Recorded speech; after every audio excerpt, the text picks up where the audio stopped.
The Buffalo Sabres announced a contract extension today for forward Peyton Krebs. It is a 4-year deal for $18 million total, which means an annual cap hit of $4.5 million per season. Krebs was initially set to file for arbitration, but the team and player getting a deal done before that deadline. The extension also brings the Sabres to around $4.1 million of salary cap space, according to Puckpedia. To football, the Super Bowl champion Seattle Seahawks will have new ownership. Vinod Khosla, the minority owner of the San Francisco 49ers, leading a group to purchase the Seahawks for $9.6 billion. The Khosla family will also relinquish its ownership stake within the 49ers. World Cup semifinals starting up tomorrow. France and Spain will take the field tomorrow for the right to advance to the finals, while England and Argentina will square off on Wednesday. Over to baseball, it's the MLB All-Star Break. The Home Run Derby will take place tonight at 8 p.m. You can watch that over on Netflix. This update is brought to you by Paddock Chevrolet, with you for the extra mile since 1935. I'm Derek Kramer. You're listening to WGR.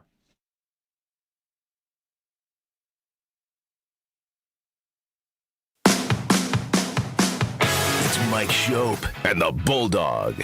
There's one chip and only one chip for the guacamole. That's that Cantina Gold, thick in the yellow bag. Mm-hmm. It's Mike Schopp. No thin crisp, no scoops. Get out of here with hint of lime. Horrendous choice. And the Bulldog. The lime is just too much lime. There's lime in the guacamole. Any more lime is too much lime. You're crossing the lime. You've crossed the lime. If you're using hint of lime in the guacamole with the lime, you've crossed the lime. It's Mike Schopp and the Bulldog on WGR Sports Radio 550. Man, did I push that. It's one thing about radio. When you're in a room at a party and you say something you think is funny, you get immediate feedback. And you find out, assuming people are listening to you, which is not a given, you get that feedback right away. But in here, if Bulldog doesn't laugh, and he's not going to today because he's off all week, then what? I had to keep pushing it. I got into radio. This is actually a thing you didn't care about, believe it or not. Like, unlike most things I say, but I was writing for a newspaper, and I thought I'd like to get more immediate feedback. As in, if I say something controversial, then I know people will call in right away, flood the phone lines, if you will, and push back on it like, oh, now I'm living. But it's 25 years ago. More, actually. Has the show ever sounded older? What a start. I'm Mike Schopp. It is exciting to be back. Every time I take time off, I was last here on July 2nd, so that's 11 days ago. There's two things that always happen. One is I feel really good preparation-wise with so many things that have come up, that have happened to me, that I can fill 4 hours with. If it even needs to be 4 hours, I can fill 4 hours with and not really stress over it. By Thursday, if not sooner, we're talking now, that might be different. It's the middle of July. This is the 3 days, if not 4 now, on the sports calendar when they say nothing happens. Home Run Derby has filled that void. Of course, World Cup, which, yikes, is going to be in the middle of, it's going to be right in our show Tuesday and Wednesday, tomorrow and Wednesday. We'll talk about that later because I have to tell you my dilemma. Thursday, there's one baseball game. We've been, quote, blessed this year, if you're into World Cup at all, because that we had the Sabres for a month, and we have that for a month, and then it's going to end, and we have Bills camp. It's something. It's not really that interesting, I think, but at least it's football happening, new stadium, all of that by 2 weeks from today. So that's exciting. But this is sort of like the lull, if you will, on the sports calendar. So there's two things that always happen when I take time off. One is I've got ideas, and that'll be put to the test today. Here I am sort of touting it. The other is there are 7 different things in this room that have changed. In a room that never does anything change. These bobbleheads, whatever that thing is, whatever this is, Advantage viewers, that's one thing that's different. You've always got to reduce that and center it and make it perfect. He's got a fan in here. It's kind of a running thing on this show. Maybe it's different, but the fan says otherwise, that it's been too hot in here for like a month and a half. Here's a fan. I come in, Brad and Tim are leaving. Like, what's that? Like, dude, it's a fan. You have to know what that is. Like, well, I'm turning it off. Well, why would you turn it off? 2 reasons. One, I don't have anything to complain about if it works. I don't want to hear that whirring sound from the fan either. And 2, I've been roasting at a lacrosse tournament for 3 days, and I want to sort of feel like this is sort of normal. I think I've adjusted to high-level temperatures. I've got this, I mean, I should be, I'm not bragging, I should be more diligent with preparation, sunscreen, water, these things, but I'm really not. I've got, red. I wore a shirt all weekend at this thing. I'm not going to be that guy, right? Especially not me. I'm not going to be the dad walking around shirtless, tarps off at a lacrosse tournament with your kids on the field. I'll let him be that guy. No. So I've got the shirt, I've got the lines, and I've got red all around my neck and face. And then I've got this is new. I've got this spot. Can you see it? I've got a new little, is it a bald spot? Yeah, you're nodding in there. Yes, it is. It's now you're sort of equivocating. I've got a little red, wear the visor. That helps me with the nose and the cheekbones and the forehead. But I've got this red dot, like I'm Jupiter. I've got this red dot up here that I'm not proud of. But, if I live long enough, if I'm lucky, the hair is going to go away. And I'll have more red dots you can enjoy on the stream, on the Twitch and YouTube in the coming years. Hockey is still the top subject. That didn't change. We've got a fan. We've got this. Certain things are different, but we're still talking about hockey. And I get it. My catching up period, in part, was this morning. Listening, I think, how many guys are on that show now? 4? That's it? Jeremy, Joe, other Joe. You don't know which one I called the other Joe, by the way. One of them I'm related to. And Owen. And, there's just like a big party in there. They've got graphics. The helimeter is a thing. Was there actually a graphic? Who do I have to talk to? Okay, well, we can have that conversation later. But they've got a helimeter. I was listening and I was riveted, and I will just say I still think what I've thought for a month. How do you know these things? You can try to decide for yourself. Well, the Sabres had a great year, and was their goaltending a big part of the story? Of course. Did it get them beat? Not necessarily. There are different ways of analyzing that. And really, in terms of the analytics stuff, their goaltending wasn't so subpar that someone has to feel like that was their Achilles heel. But I think to most, the chair still squeaks. That's another thing that hasn't changed. To most fans, and maybe even like independent hockey observers around the continent, as haughty as that sounds, that goaltending killed them. How did the playoffs end? I'll not soon forget Game 5 from being in the arena and the Sabres having leads of 1-0, 2-1, and 3-2, and just could not. They got good breaks on their first period goals, and then they lost 6-3. Just gross. And that was Luukkonen. Then Lyon played the third. Might have given up one in the third, but it was a Luukkonen loss after coming out of Montreal. Game 6 is Lyon starts the game. He gives up 3 goals on 3 shots. They later changed it to 4 shots. I feel like that was a mercy move so that he didn't go out on 3-on-3. What happens after that? The Sabres score 7 straight goals. Incredible. Wouldn't you love, isn't this sort of a tough thing about sports? Like, it's more of a hockey thing, but even in football, when your team, this is, for the Bills, this is the game against New England in the playoffs. What, 5 years ago now? Where you just have the ultimate fan experience with pride for your team. That Bills example, they score on every drive. They absolutely crush a Bill Belichick-led Patriots team. It's cathartic.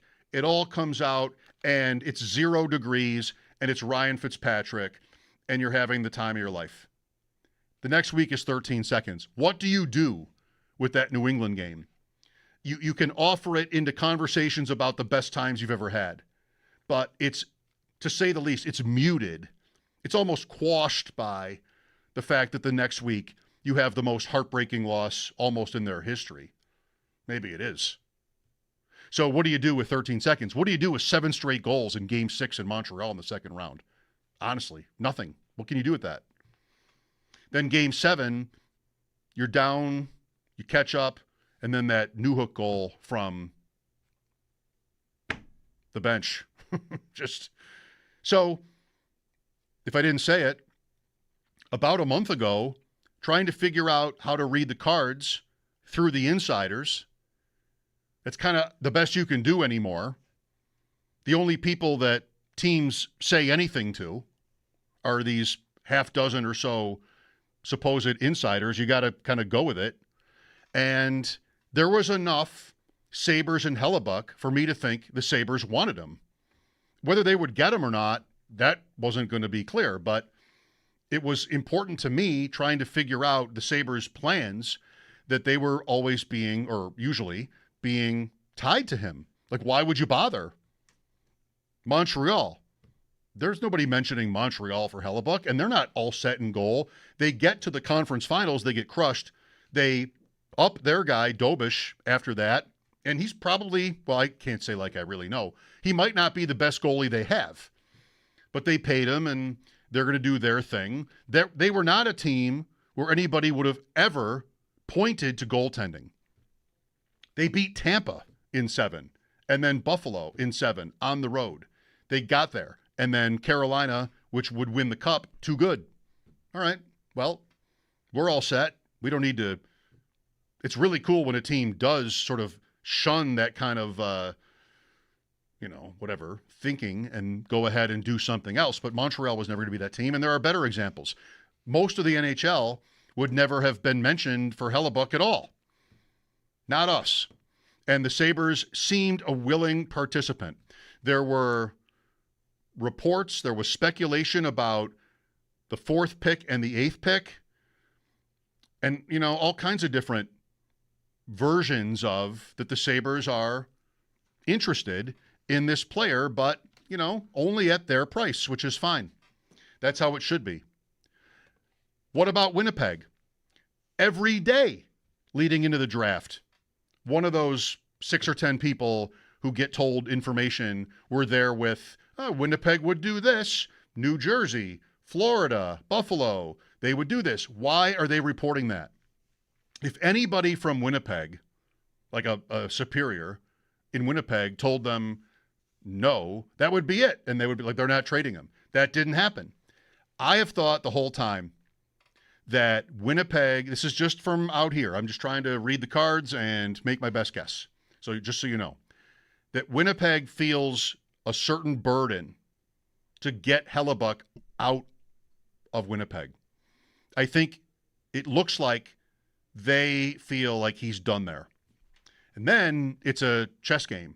Then you're going back and forth. And it's been said last week when Bulldog was here, it's been said a lot before July 1st and since.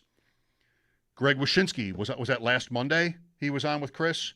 And he's like, look, none of the big moves has really happened yet. So it might not be a typical July in hockey where everybody is at their proverbial cottages. Do they all hang out the same place? I've been up to, Muskoka, each of the last 2 summers. And I wanted, if I had not been there, I would say, aren't they all sort of neighbors for the next 6 weeks? Like, are they all on the same lake with the same pontoon boats and everything else? But it's way too big for it to be like that. So probably not. You can find some beautiful, really private, secluded areas up there within like a 3-hour drive from where I'm sitting.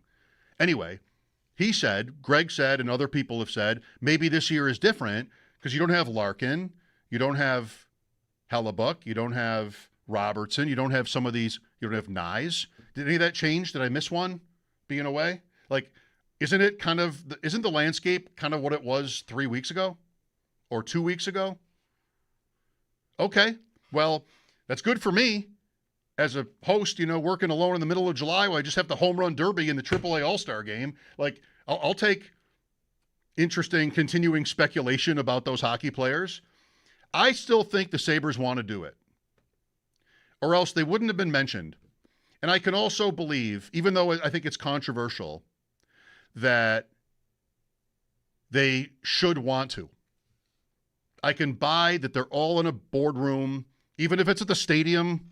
Maybe it's just better at the stadium if the Bills really moved in there yet. I don't know if that's happened, but they all prefer the stadium to the arena, I guess, for these conferences and drafts.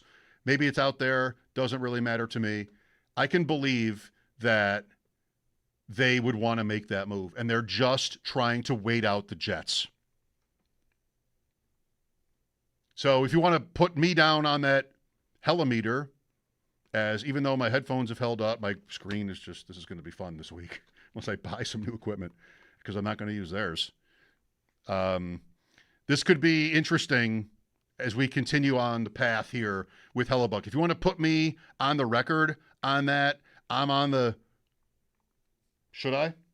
Buck, yeah, end of things. I am on that end of things because I think the Sabres want it. I'm not dying on that hill necessarily. I think they want it.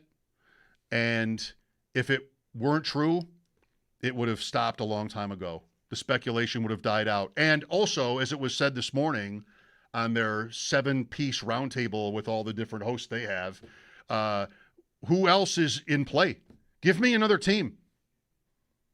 Sneaky Joe mentioned, you want to know a secret? Not even Joe Cali knows this. Should I? Now I have to.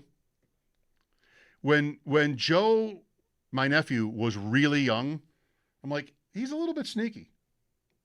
And his mom got right in my face, and she's like, that's every little boy. I'm like, okay, well, you would know. You have 2 boys. I don't have any kids yet. So I just sort of bought it.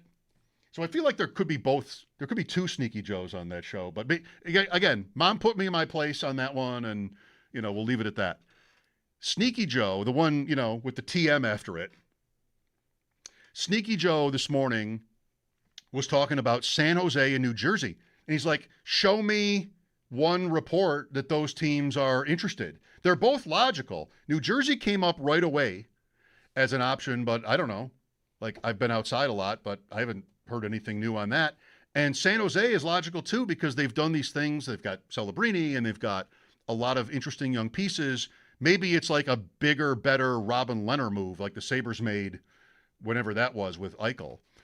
I could see it, but I just don't have any sort of proof of it. So do the Sabres want to do it? I'm still thinking they do, or else it would be dead by now. And the fact that I think nobody's really coming forward from the Sabre standpoint is their way of playing cards.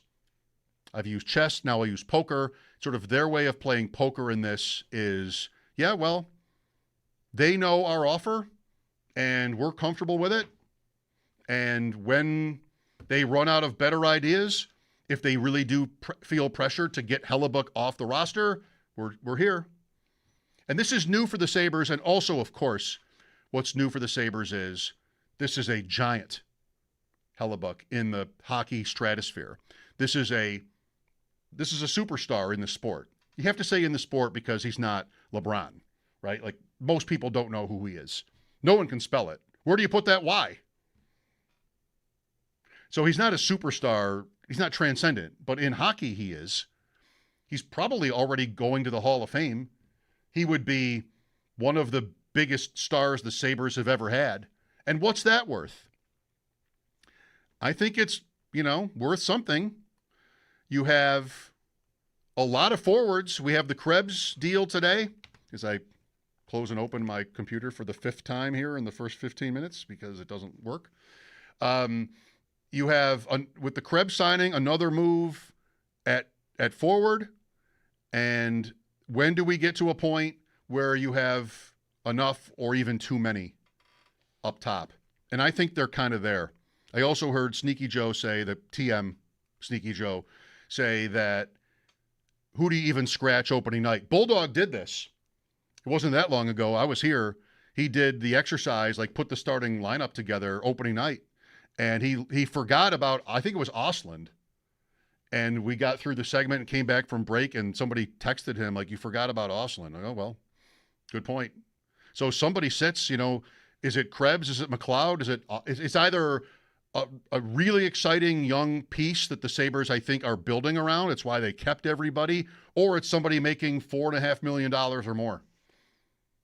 I mean, embarrassment of riches, that's fine. It's not usually the Sabres' way.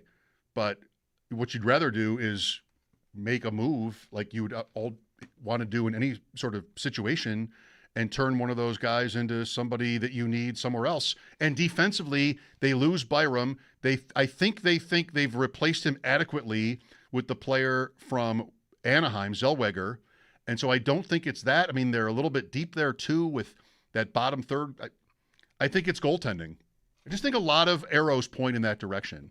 From simple logic within the Sabres roster, within maybe another year of reported speculation that Hellebuck wants to move out of there, even to the States in particular.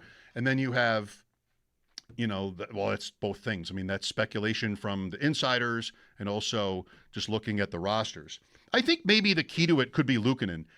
When it was before the draft, this idea of moving from 4 to 8, which was a nice idea for the Sabres, and I don't blame Winnipeg for not taking it, if that's what really was on the table, because I think those picks were pretty much the same. I mean, the Sabres kind of reached, most would say, for the guy they got. They probably could have gotten him at 8, or maybe could have done that, or someone equivalent. So I don't blame Winnipeg for balking at that if that's what happened. But now I think maybe Luukkonen is the key to it, because you just don't want Luukkonen on your books if you have Hellebuck on the team. And does Winnipeg want to do that? And if they don't, then you need, wait for it, this is the most exciting thing you've heard all day, a third team. Now let's get cooking. Let's see what this Kekalainen really has. What's he got? Now you need a third team. If Luukkonen, which I don't know that as Winnipeg I would be that into as an idea, but do you have another team that has had obviously bad goaltending and maybe he would be a fit for them? Now it gets good. Wasn't there like a 6-team trade in the NBA last week? There was. I'm getting nods. A 6-team trade. How does that even happen? I'd watch a movie.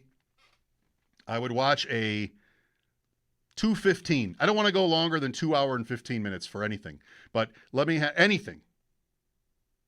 Let me have a 2 hour, 15-minute documentary on what happened with a 6-team trade. I won't know a single person involved, but I'd give it a shot. Who's narrating?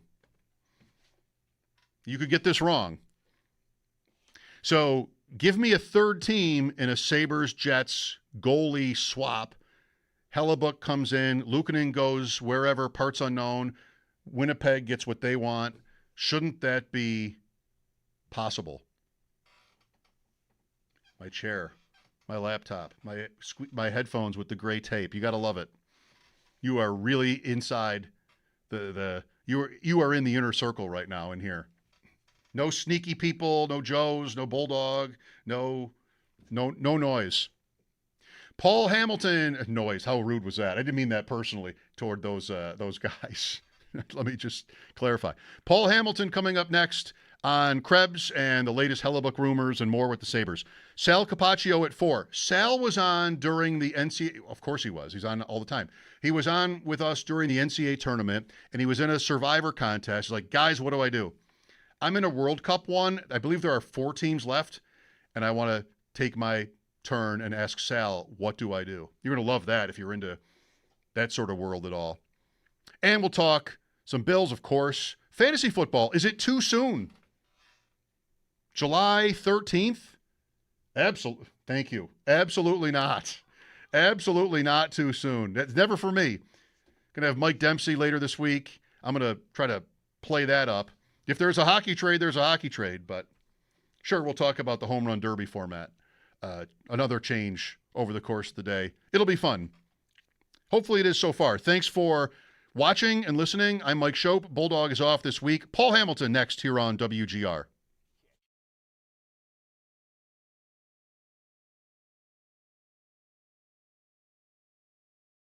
For more comfort. Now's the perfect time to make yourself comfortable with a new electric heating and cooling system from Belknap. In Western New York, summer and winter bring extreme temperature conditions. Make yourself comfortable with Mitsubishi electric heat pumps, designed to keep your home cool in the summer and warm in the winter, no matter how hot or cold it gets outside. Call Belknap today to learn more. I'm Gary Garfel, president of Belknap. We work on your schedule. We don't charge more for weekends and evenings. That's why we say, Give Belknap a ring.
I am not what you might consider an AI hater.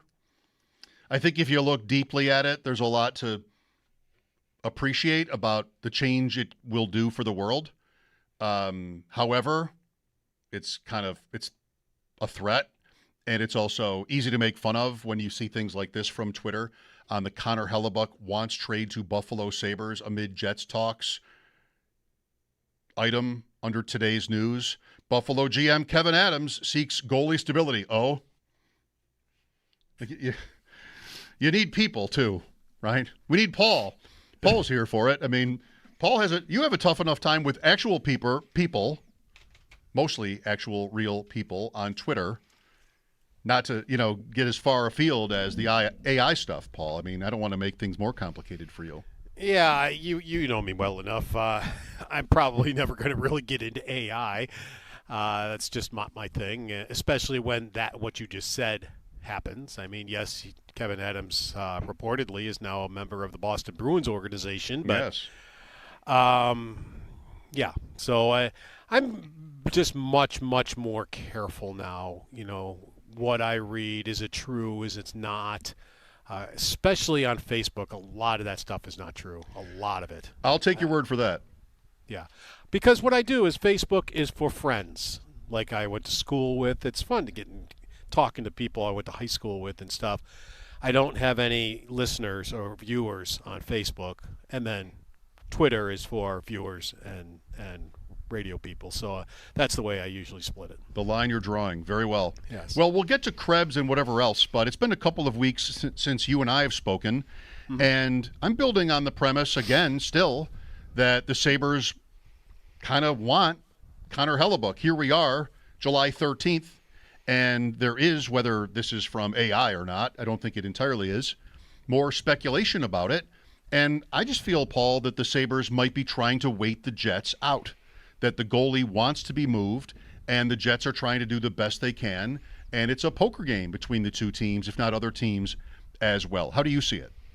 Well, there's no question in my mind that Jarmo Kekalainen is not going to pay the price that needs to be paid right now to do it, if he wanted to do it today. If that stays the price, I don't feel it'll be done. And then you have other things that fall into it. Is Winnipeg on Luukkonen's new no trade, which kicked in on July 1st? We don't know. You would think he would be part of the trade if they got Hellebuck. Norris also was in that situation. He had one kick in on July 1st also. So, I'm very confident in saying the price of Hellebuck today will not be paid by the Buffalo Sabres. And he has gone out of his way twice now, for whatever his reasons might be, saying that it's a pretty good chance they're going with the three goalies they went with last year. He was happy with them. Really, if you look at, save percentage, the Buffalo Sabres, I believe they were third in the league, if I'm not mistaken, second or third. I believe it was third in the league in save percentage as a group with the three of them. That's not too bad. And they went on a heater from December 9th on, basically till the end of the season, where Luukkonen's save percentage was on top of the league for a lot of that time. So it's not, and you look at the two goalies, Luukkonen was better than Hellebuck last year. But then you got to say to yourself, was this just a one-year thing for Hellebuck? Did he just have a bad year? And it's a one-off, and he'll be back to being Hellebuck again next year. Who knows? None of us know that. None of us can predict that. But I think you're taking an awfully big chance getting a goaltender that had a bad year last year, who in the last 3 years of the playoffs is, let me see if I can remember this, 8-15, I believe, somewhere in there. I think I might be a game or two off, but right there. And goals against almost 4, and a save percentage, I believe, under 870 in the playoffs. So, and one of those years you won the President's Trophy. Yeah. Again, now there are examples of guys who did not perform in the playoffs and then all of a sudden did and won Stanley Cups. One just left the Florida Panthers and is now the Toronto Maple Leafs goaltender. He never had any success in the playoffs, and then he did. These are all questions none of us know. Jarmo Kekalainen doesn't know. if he can all of a sudden become a playoff goaltender, if last year was just an outlier and he'll be back to being his old self again next year, or is he slipping? But an $8.5 million bet on your salary cap, to me, is an awfully large price to pay to find out. Well put. If you were Kekalainen, would you just bail and be like, hey, sorry, guys, this isn't going to work? Would you go that far? I'm being honest with you. I wouldn't have been in on it to start. So, yes. I really don't think goaltending was the Sabres' major problem. At times, I suppose it was. But even in the playoffs, I know both Luukkonen and Lyon got pulled, and they both played very, very well through a lot of the playoffs, too. I will disagree with – I just disagree with it. That last goal was Luukkonen's fault. It dipped on him. And the shooter said so. The puck went up on end. That made it a flutter puck, and the puck dipped. You can see it dip under his glove. I do not blame him at all for that glove. Paul, you were a hockey player. Doesn't it make you want to ask yourself, shouldn't all shooters wait until the puck turns on end before shooting? Isn't that better? Would that work? No, it is better. It does work because the puck will do goofy things for you. No question about that. It definitely will do goofy things for you when that happens. Now, you can't really get it to happen. It kind of has to happen naturally for you, for the puck to stand up on end like that. But it's called a flutter puck, and it's a very difficult play for a goaltender. And you can see his glove was right where the puck was going to go, and then it wasn't as the puck dipped. So, do I blame him for the goal that's scored from the red line? Yes. And I seen Dominik Hasek get scored on from the red line.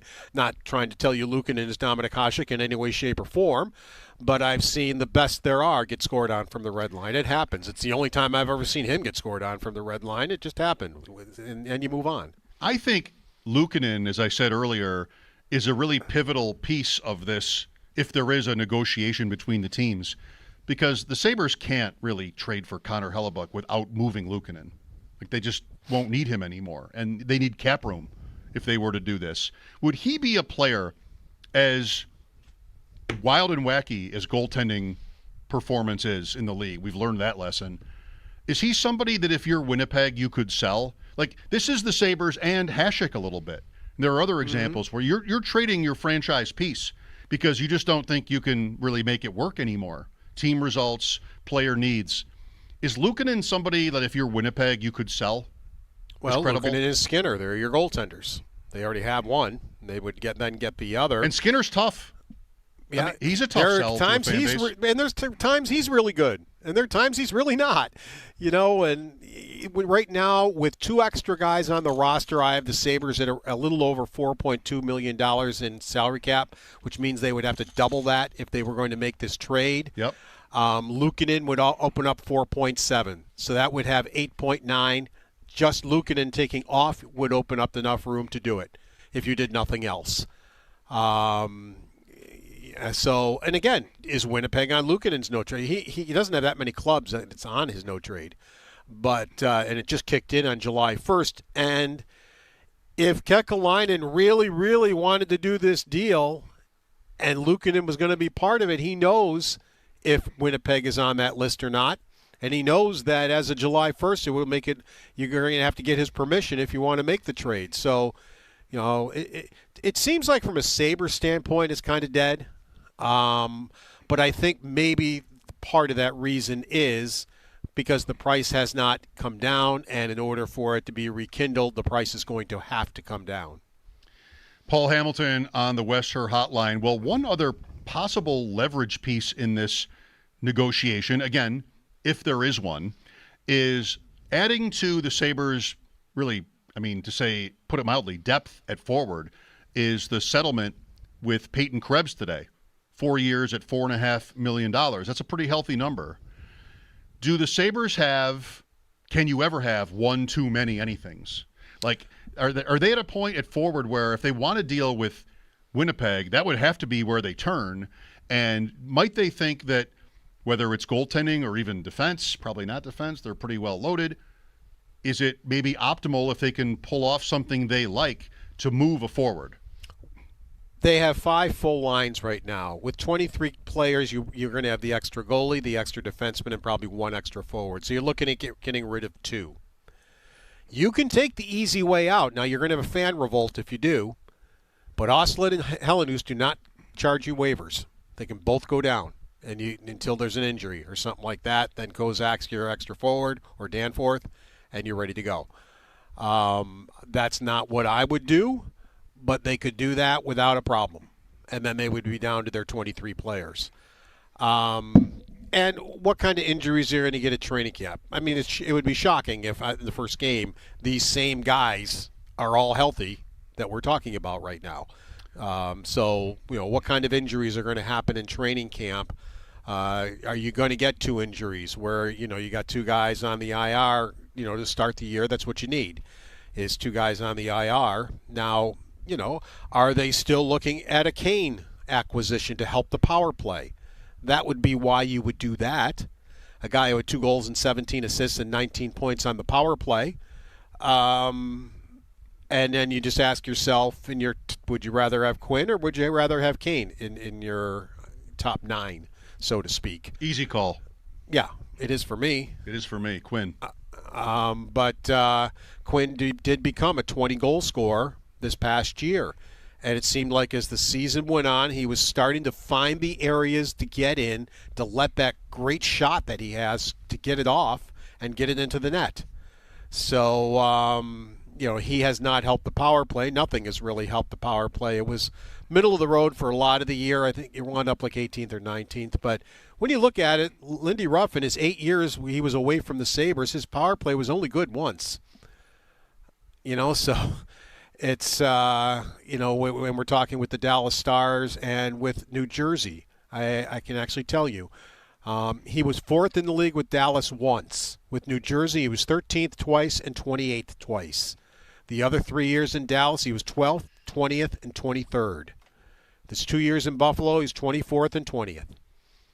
So Lindy Ruff really has never put together, since he left the first time, and those numbers I haven't looked up yet and plan on it, but has basically run a power play as a coach in the last 10 years that runs around 19%. That's tough when you have the players they have. I mean, even Peterka 2 seasons ago, right? I mean, just you have shooters, you have playmakers. I want to think there's, like anything with hockey or anything in life, there's some randomness in it, but it'd be nice to be able to flip that next year. Paul, so a couple things just so that you're up to speed. World Cup, we're down to 4 teams. We are. France? I wouldn't have guessed that. You thought it was maybe a long left? A lot of teams still left? That's a good way to put it. A lot. I wouldn't have been able to know how many. I can't believe this thing isn't. You can't believe it's close to the end. It's a week away. Sunday is it. Sunday, your long international nightmare is over. So France and Spain tomorrow, England and Argentina Wednesday, both afternoon games. Then Sunday is the final. Any of those upsets to be in the top 4? No, in fact, thank you for asking this. In fact, they are the top 4 ranked teams in the world, and that has never happened before in the World Cup, where the top 4, very chalky, made the semifinals. So this is a tournament that you could have made some money by going with the favorites, where normally you can't make any money doing that. This is basically like 4 1 seeds in the NCAAs making the Final Four, pretty much. And also, I think you probably know this one, but I'm not sure. I can't take anything for granted with you. Tonight is Home Run Derby. I thought that was tomorrow night, so yeah, you can't take that for granted. Tomorrow night is the All-Star game. Tonight is I was Home Run one day Derby. off. I was thinking they were giving him a day to get there, and then tomorrow's Home Run Derby, and the next day is the All-Star game. So no, Philadelphia. I was in the Philadelphia area all weekend, and a lot of hype about this week. You have 2 Phillies in Home Run Derby, Schwarber and Harper, and you have Ben Rice, Paul. What a find for the Yankees. And I did see a Philly is going to be the starting pitcher, too. Wheeler? No, he just pitched. Sanchez. Got to be Sanchez, right? Yeah, no, what's his name? The young kid from the Yankees is not going to pitch because he just pitched a day or 2 ago. Schlittler. Yeah, he's going to I love watching him pitch. Luckily, that game I went to earlier this season where I froze, he was pitching. I loved it. Where you froze? The temperatures. I was before the Ranger game in April. We flew there, and I got there. I think the Yankees playing. Yeah, they're playing the A's. It was 39 degrees. I froze to death, but it was well worth it. And he was pitching, and I really enjoyed. It's almost to me like appointment TV when he pitches. I always like to watch him pitch. I love that about you. I am the same way. what's better than a great pitcher or a great pitching matchup when you have an evening for baseball? If you're lucky enough to have all the games, find me the best pitcher on the card. Dylan Cease, I believe, will start for the American League, which is ironic Yes. because Toronto is in Canada. And I had all the people around me laughing because Leiter now pitches for the Oakland A's, and the A's were winning rather large. He comes in, it gives up like 5 runs before there's even an out, and I said out loud, I go, that's the best he's pitched for the Yankees ever. And he was pitching for the A's. It's the Mike Torres line, Paul. The fans around me just cracked up when I blurted that out, and the Yankees did wind up winning the game thanks to Leiter. It's the Mike Torres line. When he was a Yankee in 77 and then went to the Red Sox in 78, gave up the Bucky Dent home run, they said how Torres pitched the Yankees to the World Series 2 years in a row. I had never heard that one. On that note, we'll keep in touch this week. Thank you. And quickly, you'll want to know my baseball trip this year is Atlanta. Oh, interesting. I want to hear about it. When is that soon? End of August. Okay, so no. We'll talk about it because I've never been to Atlanta, so I'll wait to hear all about it. Thank you, Paul. Looking forward to it. Yep. Very good. Paul Hamilton's appearances on WGR brought to you by Raylax Honda. Raylax, we got this. Sal coming up at 4. No Bulldog this week. He is puttering around his apartment, having a great old time. I'm Mike Schopp, and this is WGR.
It is tonight. It's the Monday night before the All-Star game, which is always a Tuesday night, or I don't know how long it's been that, but for some number of decades.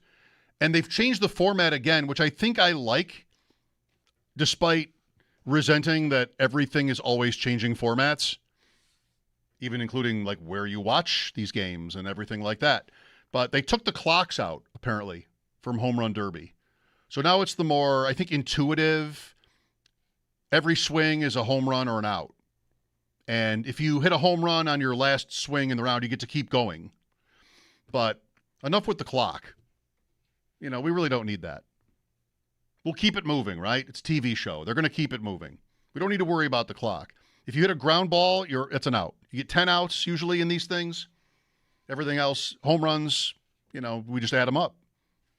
Ben Rice for the Yankees, he has maybe 29 now. MVP candidate, no Judge for a while.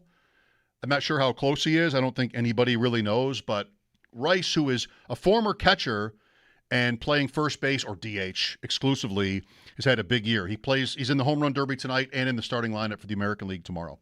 Yankee fan Sal Capaccio next.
The Buffalo Sabres announced a contract extension today for forward Peyton Krebs. It's a 4-year deal worth $18 million, which brings an annual cap hit of $4.5 million per season. Krebs was initially set to file for arbitration, but Krebs and the team get the deal done before that deadline. That extension brings the Sabres to around $4.1 million of salary cap space, according to Puckpedia. To football, the Super Bowl champion Seattle Seahawks will have new ownership. Vinod Khosla, a minority owner of the San Francisco 49ers, leads a group purchasing the Seahawks for $9.6 billion. With the sale, the Khosla family will also have to relinquish its ownership stake in the 49ers.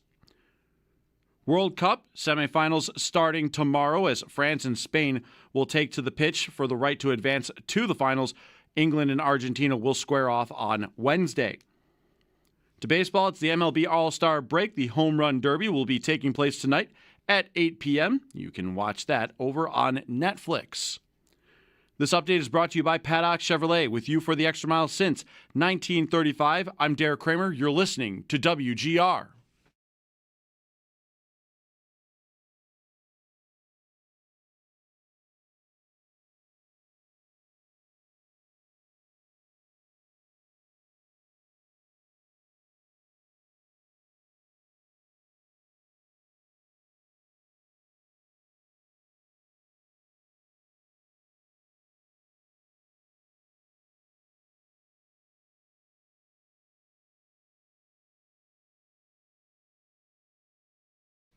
All right, sale time. Here I am with my broken everything. The laptop screen is cracked. The headphones are whatever this constitutes, the tape and the tilt and the whole thing. What a time to be alive. Sal Capaccio. I've missed Sal. I miss everybody when I'm gone for 11 days.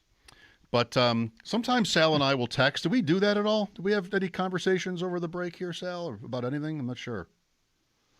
I don't think we really have, to be honest with you. Sometimes we talked about Eli Kimball. That's what it was. You're right. We did. You're right. I remember that. It was early on in your break. It was early last week when he announced there. It was right after July 3rd was the day that he announced. Right. So it was that weekend. It was that Friday. Elijah Kimball of Canisius High School, where my son attends, one of the top, if not the top, high school football prospects in the state, chose Syracuse, and Sal was all over that. In fact, when I saw, they called it the commitment, and it was like 3 minutes since it had been announced, and Sal was there first. Like, it's Syracuse. You beat me to it. I was going to text you, having watched a lot of his games. Really elite player. So, yeah, good for Syracuse. That's awesome to hear that, and I hear he's a really, really good kid too. You know, we call them kids now. I know they are kids, right? But I mean, even people, even NFL players, I call kids sometimes. But you know, it's great, and I would say I think he's the highest recruited player out of this area since Gronk, and then Gronk actually left though his senior year, went to Pennsylvania. Right. We get some Division I players here and high level recruits, but generally not as highly regarded. I think he has close to 40 offers, including like Ohio State, Oregon, to not go to schools like that and to choose Syracuse. Of course I'm super happy about it. I think that's awesome. Super happy for him that he's here at Canisius, no doubt about that. I will say though, in this day and age, this isn't his fault or anybody else's who's committing. Until he's on campus, it just doesn't resonate as much as it used to because of all the ways that people now decommit, they get re-recruited, the NIL money, all the things that happen between the time they verbally commit to the time they actually show up. He and my son are in the same grade year, and I remember asking my son one day after school, "How was school today?" He's like, "Great, Eli dunked on me in gym." So there was that. And also, like, that's right when the world was changing in college sports. And as a freshman, one day, I think I just found out online, like, oh, he's got an invite from Oregon. Like, okay, well, that's how it works now. So as a freshman in high school, he's out at everybody's, certain prospect days, Ohio State, everybody. And so great win for Syracuse if it turns out. I mean, it's a running back tradition at Syracuse. I mean, that's a long time ago now. We've had really, really good running backs over the years. That's for sure. And honestly, Fran Brown is known to be a really good recruiter. That's why they hired him a couple of years ago. He builds really great relationships. He recruited Deion Dawkins to Temple. He recruited or was on that staff and helped recruit him. Same thing with Terrell Bernard to Baylor. and Tyler Medikevich. And I know that because when he got the Syracuse job, I asked all of them about Fran Brown, and they all said the same thing about him in some way, shape, or form, which was he is just a real straight shooter, honest dude, and that's what you appreciate about him. And I love that, to hear that. Last year, some of the stories were like he's maybe a little bit nuts. Yeah, maybe, yeah. After losses.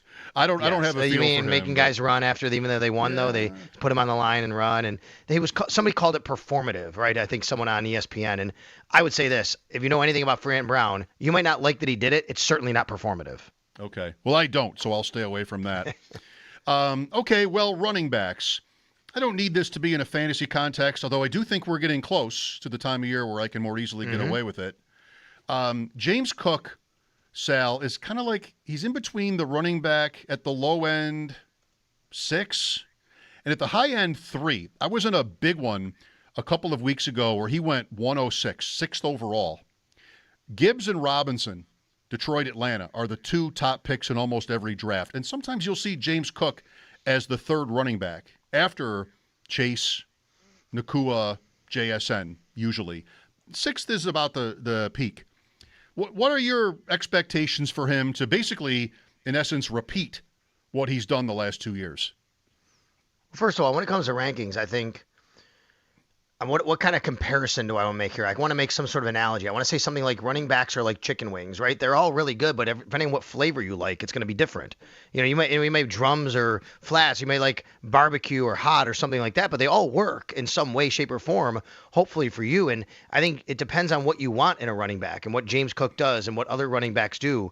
And, you know, obviously he's kind of a little bit of Mr. Everything, but I think to get to your question here, though, the Mr. Everything part hasn't completely shown up in the passing game as much recently. Right. And that's what we expected when he was drafted.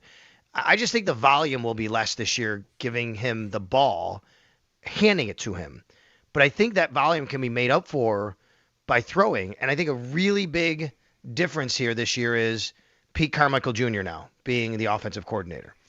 Now, granted, he's not calling plays, but he has been with Alvin Kamara. He has been with LaDainian Tomlinson. One of the big traits of his offenses that he's been a part of is throwing the ball to the running back out of the backfield. Now, the Bills do have, obviously, we know, Ty Johnson and even Ray Davis. Now, Ty Johnson, to me, is really the guy they like to throw the ball to on 3rd down. And a big reason people talk about why isn't James Cook, why is it Ty Johnson? One of the reasons is Ty Johnson is a good pass-blocking back. So if you're in a passing situation, you put him on the field, you have to account for that as a defense. James Cook may have been maybe improved there, but he's not Ty Johnson. So when he's on the field, you kind of know you're not going to get him blocking, and you might take advantage of him if he is blocking, maybe even.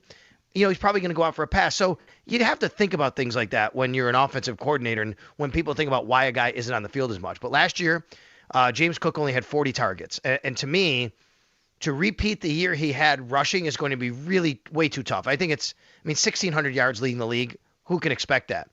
But I do think he can be better than he was in the passing game and have, maybe 400 yards as opposed to 291. And I think that can make up for some of that. I'll just butt in here to say that I never bought Cook as a good receiver. It was sort of a stereotype based on his size, I think. And really in 4 years, he hasn't really shown to be that good at it. I mean, there are some famous drops and the volume isn't there. A few things. Johnson is 20 pounds bigger. We talk a lot this time of year about guys getting, changing their weight. That's on defense right now with a new coordinator, a new scheme. It's always Dalton Kincaid, stronger, bigger. Would you be an advocate, or do you expect anything of this sort in terms of Cook? Because he's been so successful, I would think they don't want to mess with his frame. Yeah, I wouldn't think that either. I don't think they want. He's a smaller guy, but he's better smaller. I think if you put weight on James Cook, you make him bigger. First, I don't know if it's going to work. He just doesn't have that frame, as you point out. Secondly, I think it might take away some of his explosiveness. James Cook is an explosive runner. Now, if you lined up everybody at the goal line and ran a 40-yard dash, I don't know if he's actually, he's going to be the guy that stands out and go, oh, my God, he's this blazing fast guy like you get some receivers. but that man's vision and the way that he can move quickly and change direction and get to a spot where he can just run away from people, that's where his explosiveness is. Look at the run against the Jets. Look at the run against Carolina. Those are the runs I'm talking about last year in New York. I mean, these are times when he gets to the second level and he just makes one cut and he just runs away from people because he understands. By the way, James Cook is a really smart football player, by the way. Very smart football player. He understands angles. He sees things really well. He knows how to and when to get down, when to take big hits. And I think they're very comfortable with knowing that they can still give him the ball at his frame, and he understands all that.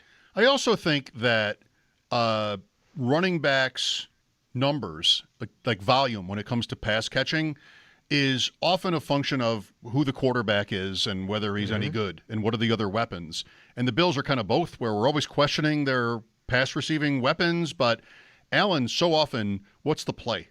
3rd and 4, 2nd and 6 or something? He's going. He's not a quarterback like that is not, unless it's sort of his first read, which why would it often be that?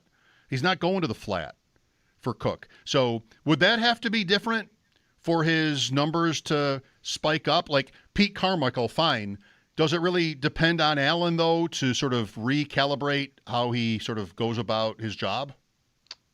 Yes, and I think it's yes is the answer, but in conjunction, it's not just Pete Carmichael. Pete Carmichael, to me, can come up with the scheme to allow that to be there, and then you call some built-in plays.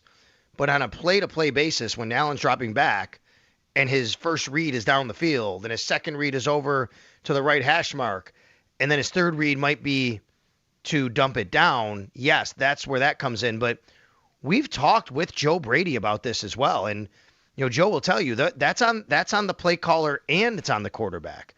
Like the play caller builds in different reads to know when to get to that, and then the quarterback has to decide, do you want to take that chance or do you want to just dump it down? Last year going into the year, I felt, look, and listen, this was, and again, now this is going back a year and a half ago now. We're at the owners' meetings, and I remember the conversation with Sean McDermott where he kept talking about a way to get the ball down the field sometimes is simply just to give it to the guy who can run it down the field, even through the air. Like, you don't have to throw it over everybody. Just get it to somebody who's going to rig yards after catch. And I just felt, and it kind of happened when the year started, which was tell Josh, just take the easy button. Take the easy button. Throw it to James Cook out of the backfield. Throw it to Ty Johnson out of the backfield. No one's really covering them. It's 5-6 yards. Why not do that? I think as the year went on, we saw a little bit less of that. But I do think that's partly Joe Brady, like also his influence or what he wants to do. And I wonder where Joe is on that. I believe that this year, given the fact that the Bills changed out Sean McDermott and therefore the defense, but did not change out the guy who's calling the offense, I think that tells me they want to lean into more of what that guy wants to do. And I think that guy wants to push the ball down the field more. Here we go. Shotgun. Trips right from the far hash, Cook to Allen's right, Shakir in the slot with Kincaid and who do you want? Let's say DJ Moore. On either side, you send Kincaid Shakir in motion right to left, take the snap, fake the handoff, clear out, Moore runs a intermediate to deep route. Here's Kincaid, something. It's man-to-man look, and then you dump it off to Cook, and there's your big play. How easy is this? There you go. How much does it pay to be an offensive coordinator, really, Sal? I mean, just simple game, easy game. There it is. Yeah, and Mike, let's remember, a lot of teams, now I think last year the Bills did see more man-to-man than they normally do, but we've talked about this. If you play man-to-man against the Bills, you are at risk of turning your back and Josh Allen running. Yep. You're also at risk of this very thing happening, which is him saying, I'm just going to dump it down to a guy because he's coming out of the backfield and you guys aren't going to be able to catch up with him or turn around and tackle him until he gets a few yards down the field. So teams will play zone against the Bills. And I think last year that did change a little bit for whatever reason. But that's part of it, which is when you have a running quarterback, it's harder to do these kinds of things. It's harder for him to dump it down a little bit sometimes because teams are just keeping everything in front of them. And there isn't that easy button there normally would be. Well, Cook did run up, not to make the whole conversation about him, although we've done it before, he did run up 342 touches in the regular season and then another 43 in the playoffs. It was a serious workhorse year for him. And now going into another season, 4 behind him, at 27. It'll be 27 in September. We're getting, maybe it's a year away, maybe it's more, but for his body type, we're getting close to a point. This is what we talked about sometimes when his contract was up, like just sort of how much more mileage do you get? We are at a point where that conversation, I think, Sal, has died down, that sort of fervor about, you can't pay running backs after a certain because of McCaffrey and Henry. Yep. And even guys like Jacobs or Aaron Jones. I mean, you have a number of guys that have held up pretty well. But there was logic behind the thinking that it was a replaceable position and that there's a certain limitation to how much work you can handle. So that'll be interesting this year with Cook, too. If he can pass block, he shouldn't come off the field, really. Like, only when he's tired should he come off the field. But is that something, just last thing on him maybe, is that something teachable? It's been 4 years. But the Ty Johnson versus Cook point, is that something where the Bills can get Cook without taking away from what his value has been to a point where he can, because that's a strategic advantage if he's on the field. It's just one more thing for the defense to not assume. Teachable, yes. Technique, you can definitely teach those things. But at the end of the day, I mean, at his size and certain guys who are great at, what they do on the other side of the ball, there's only so much he can probably do. But, yeah, it's not something he's done his whole life as much. So, yeah, he can get better at it. And I do think he was better last year. He actually did a little bit more of that last year. We saw it in training camp, and it was, something that showed up a little bit more what he did. And he talked about it when he got the contract, like it was one of his goals. So I don't want to sit here and say, like, he's terrible at it, but you can get better. But I think there's a ceiling on a guy like that at that size to be able to have that skill set. Right on. Sal Capaccio with me, Mike Schopp, here on the Wester Hotline. This is WGR. Bulldog is off this week. Well, Cook in fantasy is somewhere between running back 3 and 5 or 6. Usually it's fun. As a Bills fan, it's fun to decide between James Cook and Christian McCaffrey or Ashton Genty. Like, those are the running backs who might come in above him. But when you get past that, you're talking about HN and then a nice little run in the second round. Chase Brown, Kenneth Walker, Omarion Hampton, Saquon Barkley in some order. So in fantasy, it comes down to like how you want to build your team. But Cook is getting first-round love in fantasy McCaffrey's football. 30 years old now, too. He just turned 30, by the way. Yeah, he's another one. To your age point. And he had 1,200 yards last year. Yeah, and he'll catch 80 balls in his sleep, if he's healthy. Right. So no signs. His efficiency was a little bit down, but still, like, that's a guy you love. You know what's not really a debate in fantasy, by the way, is Allen is everybody's quarterback one. They're like everybody. He goes 2 rounds before anybody else. That could be May. Wow. That could be Daniel. Well, Daniels is later. Like, who even know? Jackson. Like, Allen is on his own tier in fantasy as an asset. Really, he is one where you like, all right, do I want to pick a quarterback this early? I usually don't. But the challenge is, like, do I get sort of blocked out on Josh Allen by the end of the draft season, right? Like, he is everybody's quarterback one, literally 2 rounds from the 3rd to the 5th in many drafts to the second guy. I mean, Mike, it's just amazing to me that for several years now, not just 1 or 2 years, right. but I mean, going back 5, 6 years, the talk about his rushing touchdowns and I just can't keep this up. And it just continues to happen every year. It doesn't matter. Just does it. He just has monster numbers in scoring touchdowns. It's incredible. And it's just something that every year we're hearing, oh, that can't keep happening. That can't keep happening. They're not going to do something different. He's going to run less. The tush push, whatever the reason might be. And I get it. I'm not even saying that that's not like warranted to think that way. It just hasn't happened. And last year, 14, year before 12, year before 15, I guess we'll go back, 3 years he's had those numbers. But even then, he comes in the league with 8, 9, and 8, right? I mean, come on. Yeah, and we've talked about this many times, but it might be my single favorite stat to look up on Pro Football Reference is rushing touchdowns career. Because Allen, if he lasts, it's going to be legendary stuff. Like, he's already 23rd all time. It's amazing. He's 2 behind Frank Gore. Frank Gore, who was here, Frank Gore Sr., played forever and was always sort of a frustrating Hall of Fame debate because, like, he was never really great, I would say, but he compiled and, had this 15-year career. Well, Allen, by week 3, could be past him in career rushing touchdowns with no mention of his, passing, his quarterback play otherwise. And the names just get more impressive. He's one away from Edgerrin James. Have you looked at this yet? Have you looked at it recently to know where could he fall by the end of this year if he has another typical Josh Allen year? I mean, if you have 12, yep, he's right behind Barry Sanders. Like he's 12th all time if he has 12 rushing touchdowns this year. Right. He probably won't catch Barry because he would need 19 or 20 this year. 20 this year.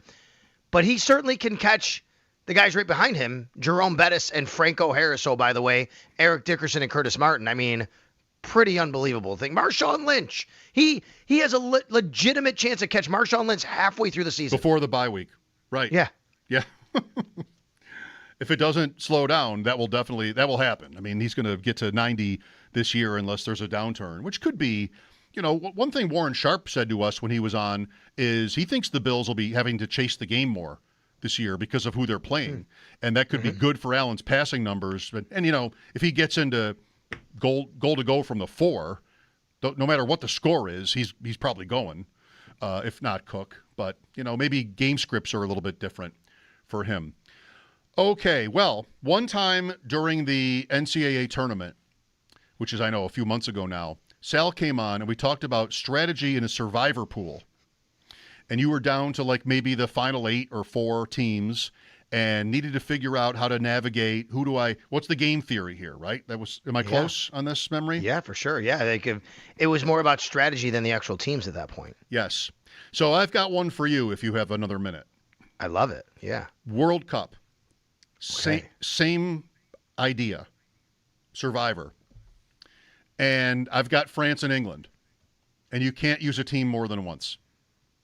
So out of almost 4,500 teams, we're down under 100 that are alive.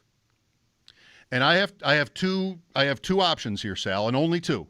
Argentina and Spain are not in the equation. I've used them both. Okay. I can either go, and I don't even know if you're really keen to the World Cup. I hope so, since I'm wasting your time with this. But I have loved watching the World Cup. Good. Yes, and I'm not normally a big soccer fan, but I definitely like this stuff, and I've loved this one. I am not. I know about these teams, but not in depth. Yes. It's been so great, and I can't wait to rail against it as soon as we're done talking. But it's been so great. I have 2 choices: France against Spain, and then England in the final to win over France. Or England over Argentina, and then France over England in the final. The betting slant would easily be the latter. England is favored against Argentina, not by a lot. France is not even like a massive favorite either. Spain is great. So the chalkier choice is to go England and then France. But it would pay better, if I'm right, I have to be right, to go France and then England. Any thoughts? Why would it pay better? Because fewer people will do it. France is such a favorite that more people in my position would put England first and then save France for the finals.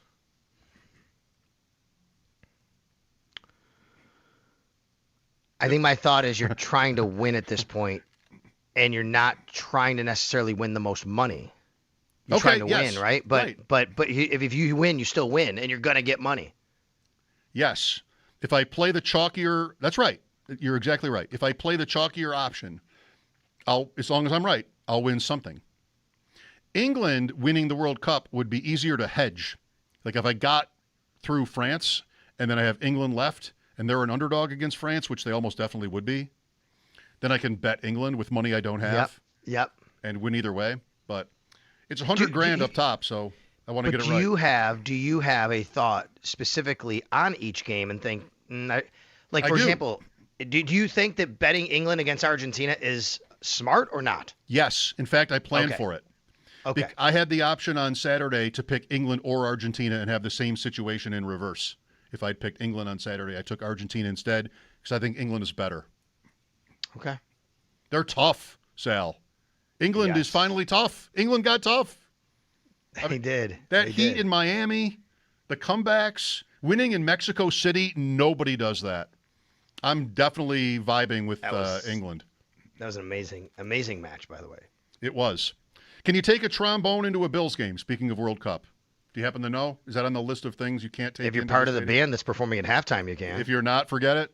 I think forget it. Any instrument other than that one guy with the guitar? All other instruments, a kazoo, band? What is it? What are the rules on this? It is pretty funny. Harmonica? The one guy, by the way, that's John. He's a friend of mine, and you're right. I mean, they allow him with the guitar. I don't even know. Maybe other people can bring guitars too. Grandfather. You know what? That's a thing you should test. Can I? Why don't I get to take a guitar? Well, in wait the a minute. studio? Now, can I bring drumsticks in? Because it's like a stick, right? I mean, like I don't even know. I don't know. You can't take an umbrella in, right? No, you're not allowed to do that. What about a tomato? It's food. I'm supposed to buy food. I don't think you're at the allowed to stadium. bring your own food in. It's like the peanut butter. there's a Stephen Wright joke about that, by the way, about bringing food into a movie theater as well. Is that right? I want to look that up. All right. I've taken you for a ride here. Thanks for your time, Sal. You got it, man. Sal Capaccio on the Wester Hotline. His appearances on WGR brought to you by Outlet Liquor. What's your outlet? We can love the World Cup all we want. The replay stuff continues to be a nightmare. I mean, if this is your hill to die on, it's kind of mine. It's never going to get better. It just keeps getting worse. And both games on Saturday raised questions about why are we bothering? What is actually happening with this? We've got a ball off a cable, but we can't review that, or we just don't notice it. We've got the dive on the Swiss guy, and he's thrown out. I mean, he had a yellow card already, but both. It's just always more of the same. Let me get my breath, and then we'll talk about this like adults. 803-0550 is the number. I'm Mike Schopp. This is WGR.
We've been living in sin so long, all the feels are gone. Fella stopped me on the street last night, said everything's alright. Roller coaster, make it through the day upright. It seems your meal ticket is gone, but life goes on. I could never imagine something better. Yeah, right. Now you're cooking on high heat in the middle of the street. Roller coaster, take me to a better time. Let's go. All sing your high line with the roller coaster of life. Yeah. It's time to all choose your timeline on the roller coaster of life.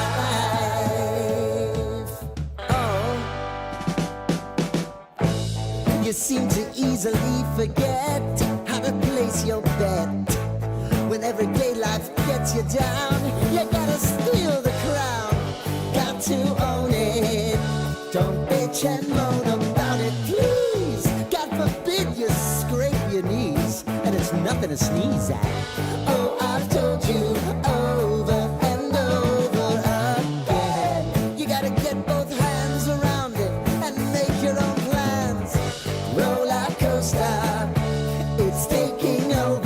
about time.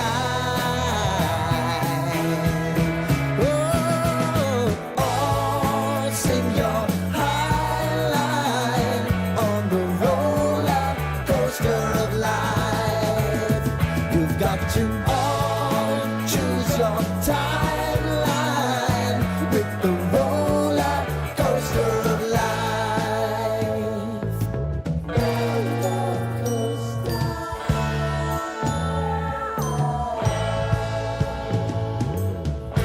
I want to go down the rabbit hole, down the rabbit hole of life.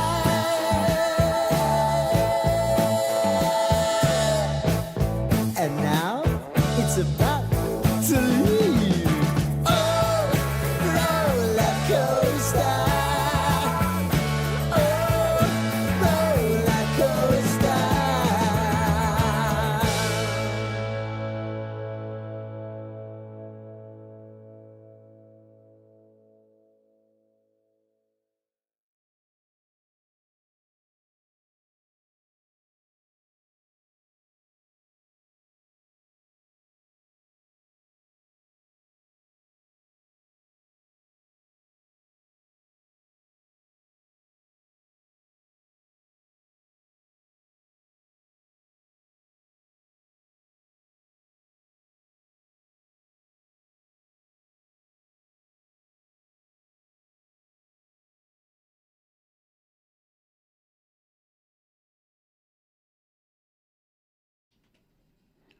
The Buffalo Sabres made a trade this afternoon. It is a minor league player swap as they send Tyler Kopp to Washington in exchange for forward Zach Funk.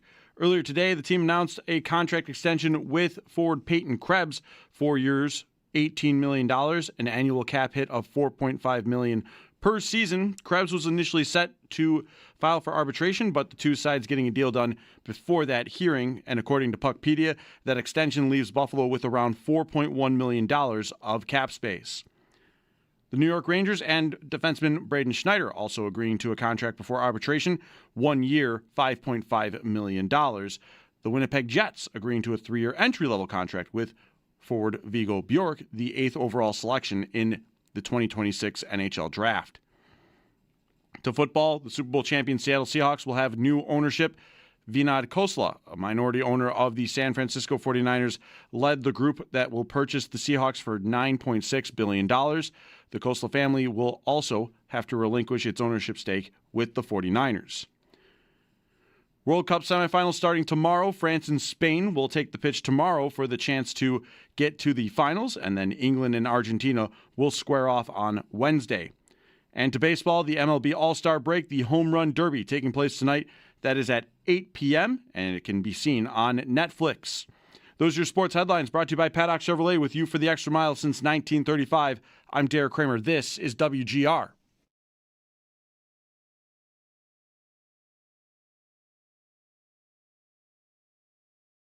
This is huge. This is absolutely huge. You could see Mbolo there. He did move his leg to make sure it hit Paredes. After review, there is no foul for number 5. And number 7, there is a clear simulation. Final decision, yellow card to number 7. Oh, wow. Oh, wow. And in that instance, all hell is going to break loose here. Switzerland are absolutely furious. Ian Dark. Man, if you're somebody that is annoyed with announcers constantly and have loved almost every moment of the broadcast in the World Cup, then we are best friends.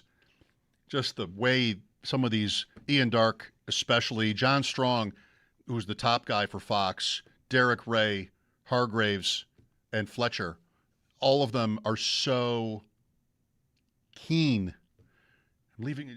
What's Jackie's last name? She's great too with Warren Barton. I've done this before and I was embarrassed. They're all so good. In fact, one real quick, I want to get a call in on the Sabres. And by the way, according to Chad DiDomenicis, they're hiring John Davidson as an executive. That John Davidson, who's been Columbus, MSG, Rangers goalie, been around for decades. We'll have to look into that.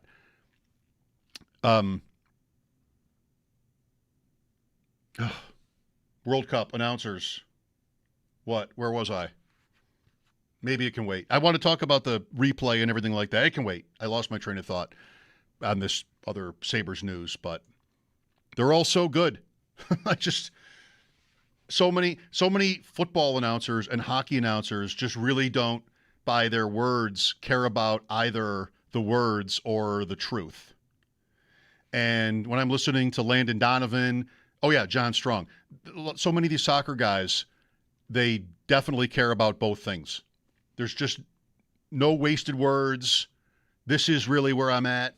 It's clever. It's insightful. It's just so good. John Strong has a particular trait that I really admire. This is what I dislike strenuously about Chris Fowler and several other top play-by-play guys. Listen to a promo of a baseball broadcast, and the play-by-play announcer sounds like he's literally screaming, and it's game 52 of the season. There's no context, and Fowler gets the national championship game, he gets Wimbledon, or maybe he doesn't anymore, he gets top events, but when he raises his voice, you can feel his spit on your face. It's just gross. It's so loud and in the red that the greats never, ever sound like that. They know how to raise their voice and their level without shouting at you. And Fowler is the type where he is just spitting at you. He's so loud. John Strong, listen to a highlight of his goals. They're all perfect. And it's not even that word. He's not Ian Dark. He's not somebody who's using his lexicon to great lengths, but it sounds just right because he's able to raise his voice but not be shouting. And that is a great trait. And he is the absolute deserved number one guy for Fox. And every time I turn on a World Cup game, which I've almost watched them all in segments, I get Strong and Holden. I'm just delighted immediately. This is perfect. And they're flying all over the map. He'll have one of these games probably tomorrow, I would guess. He'll have one of these games in the semis and then the finals on Sunday, and I can't wait. All right, we'll get to soccer again later. Here's Greg next. Hi, Greg. Hey, Mike. How you doing? Thanks for taking my call. Fine. You're welcome. Yeah. So I think where I'm at with Hellebuck trade rumors, it's kind of revolving around team confidence, front office Sabres confidence versus fan confidence. I feel like 8 out of 10, 9 out of 10 Sabres fans will probably tell you yeah, we're making the playoffs next year. I'm pretty confident. But then is the team confidence the same way? If they feel totally confident that they're making the second round or maybe even the third round if they get lucky, why? I guess the Hellebuck move would have to be behind that. I feel if they're not fully confident in next year and they're saying, it may just be a fluke or this season was a fluke. Next season, I don't know if we're going to be getting to that level again. Then maybe they do roll out the same 3 goaltenders. I don't know. But we're getting into weird kind of Brandon Bean territory where it's kind of we're going to test the waters and we're going to reach out to other GMs and we may be in on Myles Garrett or we may be in on, at one time it was Justin Jefferson. I don't know. But it's is that Yarmo's strategy? I don't know, but that's what I'm thinking. Can you stay with me for a minute here? Because sure. I think the logic works the other way. If not also, I think the logic works the other way. I think if the Sabres are in on Hellebuck, which I think they are, the logic is instead to take it up a level, to take a second-round team that did not get great goaltending when it mattered the most, maybe it wasn't terrible, to the Cup. And if they like who they have, then they might think they don't need to bother. You think it's the other way around? I think it's the other way around because it's kind of okay, the playoffs start today. For the next season, I'm just playing a game, I guess, where the playoffs start today, and you look at your lineup, same as what you and Bulldog like to do, where you have a lineup today, and you're basically saying, I want to have a goaltender that I'm confident in. wouldn't I want Hellebuck there to say that, okay, I can go up against Tampa, Florida, Montreal, whoever I'm facing, and say, yes, I'm fully confident that he gives us the best chance? Or do you want to roll out UPL and Lyon again and just like cross your fingers and hope? No, I mean, yeah, that's the point. Thanks, Greg. I think why you trade for Hellebuck is a bet on I've got a great roster and now I need a great goalie, and come at me. And I don't hate that. I mean, I've never been invest in goalie guy, but like I get it. Not to mention how exciting it would be. And I loved a point from today's morning show where it was said, imagine this is being reported as true. Like, imagine you have a superstar in the league and he wants to play for you and you're Buffalo. I mean, when has it ever happened that like we're turning that down? You don't need to be a slave to that. Now, I don't know. I think the reason you get him is if your bet is, I love my team, but my goaltending wasn't good enough, and now it will be. And I'm somebody, I know how Paul has talked many times, and I think it's fair. The history with Hellebuck in the playoffs, I just don't care. I never stray from this. Hockey, football, baseball, whatever. I think games are games. I think, even players talk differently and we all attach a much greater significance to it. I don't think the Sabres lost because they were scared. I don't think that was going to be a problem in the first place. And they went and beat Boston. And I think probably you still had people writing the epitaph as if they were just like not experienced enough or something like that. Why? Because that goal went in? I just don't, I'm never changing on this. There's no reason for me to change on this. I know how we write stories with sports. Otherwise, maybe we wouldn't care. We need for there to be stories. But I think games are games. I think at the professional level, when you get that far in life, in a sport, and you have only made it that far, unless you're a prodigy, even then, you've only made it that far by learning how, as a child, and then a teenager, and then a young adult, how to be able to compartmentalize your emotions and focus and go shift to shift. That's why I think momentum is garbage. I think, soccer's obsessed with momentum, by the way. I mean, even at the intermissions, they're asking, who has the momentum? Will somebody ever say, who cares? Who has the ball at this point? Like, it's just why I think so much of it all is garbage. It doesn't all have to be completely meaningless, but a lot of it comes close. Really, I've got, a team of professionals that know how to get ready to go to work, and you skate your shift and you sit down and you're thinking about the next one. And I think those guys are so trained to be able to do that. This point is only, I could go on forever and I'm sure it's annoying, but it's really just to say that I don't care about somebody's playoff past. It's all well and good to point out that Sergei Bobrovsky was a lousy playoff goalie until he wasn't. Well, let's try to learn something from that. What happened? Nothing happened. He just did better the next time. Like, it's all kind of how sports is. But, if you want to write a story that he learned something, and he'll probably take your question and say that he did, because that works for everybody, okay. I don't care about Hellebuck's playoff history. I just watched him win gold for Team USA. Was that not high pressure enough? Is playing for Winnipeg in a playoff series against Minnesota higher stakes than playing for the gold medal? I'll hang up and listen. So that part of it, and that's not really where the caller Greg was coming from, really, like his playoff pass. I just know that I don't care at all. And I'm ready for him to prove that different the next time, because guys always do. And then we'll go to someone else and pick on them for their playoff past. I don't even think Luukkonen or even Lyon was good. Luukkonen was fine. Lyon was good until Game 6 in Montreal, and then we got to pull him. Really, it's just so random.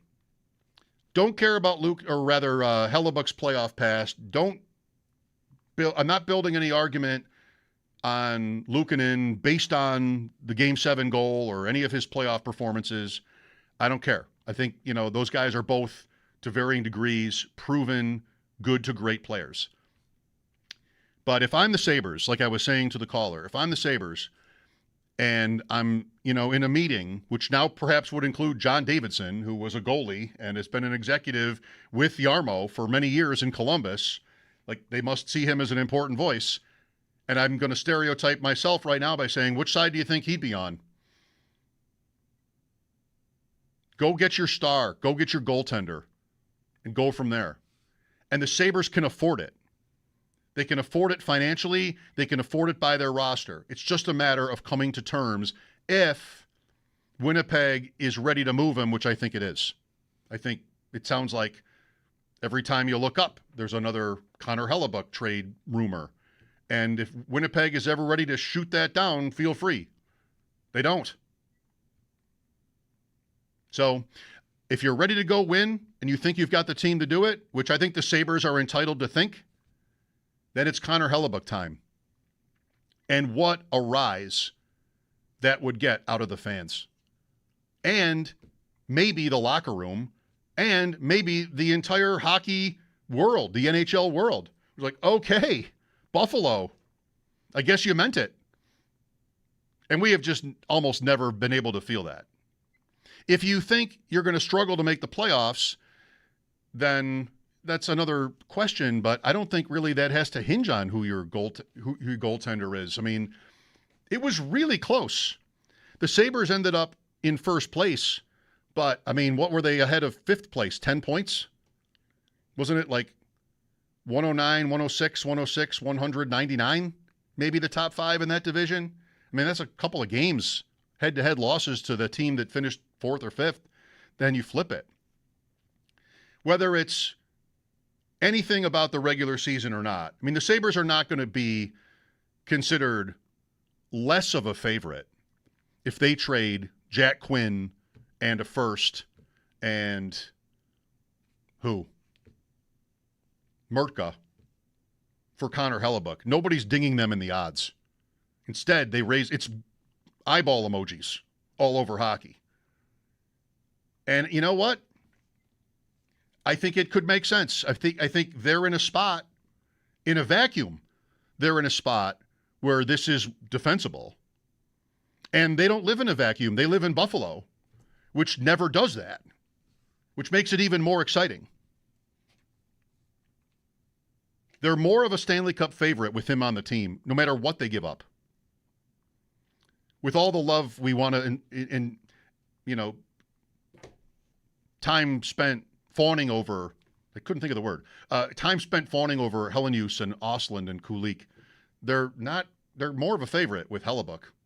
Luukkonen's in that trade too, right? I like the 3-team trade idea, but it's harder to pull off. You don't really ever see it unless you're in the NBA and they make 6-team trades, which to me is insane. I can't even imagine a 6-team trade in fantasy. I've done 3-teamers before, and then you get napkins out and try to figure out different ideas. 6 teams seems like a dare. Mike Schopp here. Bulldog is off. 803-0550. Thank you, Greg. This is WGR.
Did Sal say yes or no that I can take a tomato into the stadium? Did he say no to that? What grounds is it on? Is it because it's food or a potential projectile? You can't take food in the stadium, right? You also can't take things that you would probably throw. So it's a no and a no. It's double no. Tomatoes. You can take a trombone into World Cup if you're an Argentina fan. They're just not going to. What is that?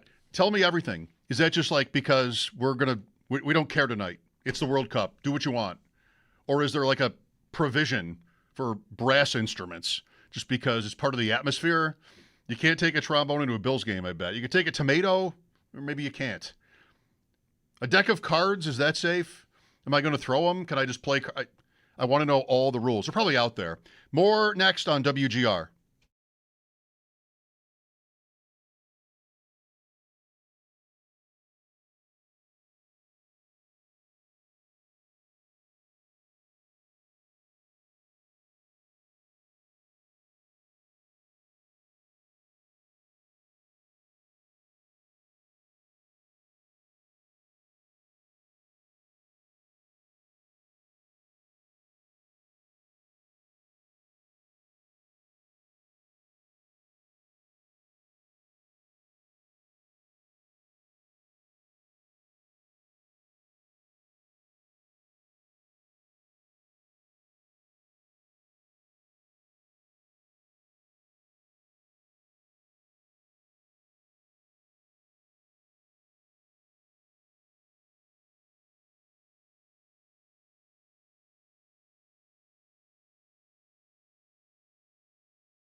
The Sabres making plenty of moves this afternoon. One of them being that the team hired John Davidson as a senior advisor on the staff. Davidson previously working with the St. Louis Blues, New York Rangers, and Columbus Blue Jackets. Buffalo also announcing a contract extension today for forward Peyton Krebs, 4 years, $18 million, an average annual cap hit of $4.5 million per season. The Sabres also making a trade today as well as a minor league player swap, sending Tyler Kopf to Washington in exchange for forward Zach Funk. Around the NHL, the New York Rangers and defenseman Braden Schneider agreed to a one-year contract worth $5.5 million, and the Winnipeg Jets agreeing to a 3-year entry-level contract with forward Viggo Bjork, who was the 8th overall selection in the 2026 NHL Draft. Over to football, the Super Bowl champion Seattle Seahawks will have new ownership. Vinod Khosla, the minority owner of the San Francisco 49ers, leading a group that purchased the Seahawks for $9.6 billion. The Khosla family will also relinquish its ownership stake with San Francisco. To the World Cup semifinals start up tomorrow. France and Spain will play tomorrow, and England and Argentina will square off on Wednesday to determine the final matchups. And in baseball, it's the MLB All-Star Break, the Home Run Derby taking place at 8 p.m. tonight. You can watch that on Netflix. This update is brought to you by Paddock Chevrolet, with you for the extra mile since 1935. I'm Derek Kramer for WGR.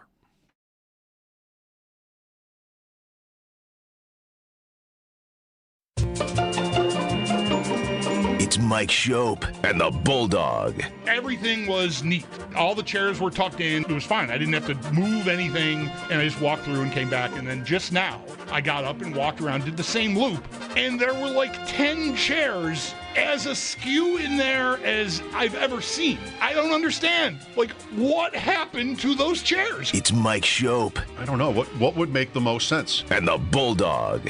I am shook by this. Honest to God, I do not understand what just happened. It's Mike Schopp and the Bulldog. Did you go down there during a break and move the chairs? I've been doing it every day. It was me all along. On WGR, Sports Radio 550. Occam's Razor wins again. No one else is here. I'm here. I know you didn't suspect me. Sounds like it could have been a good little episode of Perry Mason or something. Has the show ever sounded older? Now it's about to sound even older still. The Home Run Derby is on Netflix. Well, good thing I pay $22 a month for that. I even like Netflix. I have less enthusiasm for other streaming services. I feel like I'm just like obligated to buy so I don't miss that one football game or whatever it is. TNT, HBO Max to watch the Sabres in the playoffs, Netflix to watch the Home Run Derby and maybe one or two other things. I think there are. Peacock to watch Thanksgiving football and maybe that one playoff game. What else? Prime to watch Tuesday Night Baseball if I'm that desperate. I'm not even done. It's just depressing. I was at a hotel in Delaware over the weekend. I know. Don't go crazy with excitement. But I was in Delaware with my son for a lacrosse tournament, and the guy was great. He had a small restaurant in the hotel, and he was super, friendly, and just it was a nice vibe. And he had middle of the day on Saturday, had 4 TVs, and 2 were on. One on the left was World Cup, great choice. The second one was the Phillies. Phillies are playing the Tigers. It's right outside of Philadelphia, so I think that's their sports ethos. The fourth one was maybe also the Phillies. I couldn't even really see it. The third one was professional softball. I saw Eric Collins as one of the broadcasters on professional softball. I think he's the guy who might have replaced me in Rochester 30 years ago with the Red Wings. He's been around a long time doing these niche kind of things. And it was professional softball. And I said to my son, did you know there was professional softball? And he said, yes. And I'm like, okay, well. And then somebody came in and asked the guy running the restaurant, do you have the fights tonight? And he's like, no, we don't get Paramount Plus. I guess you needed Paramount Plus for McGregor. And the person was like annoyed and left, and you had to go out. Just where are the limits on this? I mean, how much money is it to have everything covered? $100 a month at least to have, not even like your YouTube or your Fubo or whatever, like your whatever basic set of channels. Is it like $100 a month to add on everything so that you don't miss a big game or a big fight? I think it might be. So my son it was a godsend to me because he had teammates who were going out to another place that had the fights. And I'm like, great, go. You'll be happy, and I can just go to bed and watch Argentina. Like, I'm exhausted. It's hot out there. How at the end of these days of youth sports am I more tired than the kid? I went to one this weekend in Delaware, lacrosse. I've never seen a bigger complex and a bigger deal for one of these things than this one. It was 14 fields running all the time, all day into the evening, Saturday and Sunday. He's in the oldest group now. So our last games on Saturday were at 6 p.m. and you got to get there early, and the early games are happening too. So the place is already completely packed by the time you get there, and you're lucky to make it on time. And then Sunday was the same thing. We were the last ones out both days. Yesterday we got out of there at like 6 o'clock, and I drove home, and I got home at maybe 1:30 this morning. But this one had, I'm used to these. If you're a lacrosse parent, if you're a soccer parent, baseball, you're used to these weekends, these sprawling fields, often with no coverage from the sun. So you're just going to bake out there, and there's no place to hide. And you got to bring your own chair. I mean, there's a whole thing where you've got your water, and you've got your snacks and your oranges or whatever it is to get through. Then you've got your chair for the parents to be able to sit, or else they're going to stand or they're going to sit on the grass or the turf. Then you see people with those wagons that are there to carry the chairs and drag the water around. Like, they've got the wagon people. And, okay, so this place in Newcastle, Delaware, huge event. We were in a division, with 9 teams, 7 different states. They played a team from Minnesota. They played a team from Georgia. They played teams from all over the place in this division. So it's a big one. And they have a sign, so you get there and the parking lot is closed. There's one parking lot at the main facility, and there's cones. You can't get into it because it's already full from the teams and the parents who are playing at 8 a.m. Fine. There are signs everywhere, no parking on the street. And there are police everywhere. Like, there were 5 or 6 cop cars the whole weekend, lights flashing, one on the road, on the curb, others in this other side lot. Like, just, you had to get it right. And people didn't have a choice. They couldn't get into the lot. There was another, like a side lot. It's worse than the Bills. Like, it's not even, way worse. There's this side lot that looks legit. You take a turn down the road and get into side lot. Great. I've got another few hundred cars who can fit in there, and it looks like you have this easy access to the fields. No, it's fenced off. There's literally no way in. So you have to walk. I mean, it could have been a mile. You had to walk all the way around on the street, cars parked on each side, cars coming back and forth to get in. And then, you go to one of these, you get in, and then you're on field 14. And that's way over there. And just like, I was exhausted both days. It was good for me. These, I wish I could have just documented it for you. These lines of cars, it was like 0.7 of a mile or longer way more in the other direction, like a mile or more in one direction. I don't know. What do I want to say? A 2-mile stretch of cars along the street. Where do you go that it's like that? I mean, you go to a concert somewhere where it's just absolutely insane and there's nowhere to park. 2-mile stretch of cars each side of the road. And literally, like, there was this old couple. The guy had a cane and she had a walker.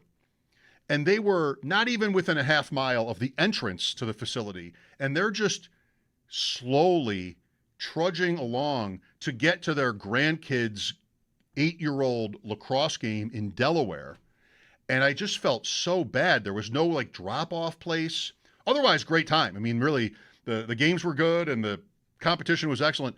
But man, and to taunt you, there was this huge dirt. Some of you were there. I know there are a half dozen or more Buffalo teams who were there.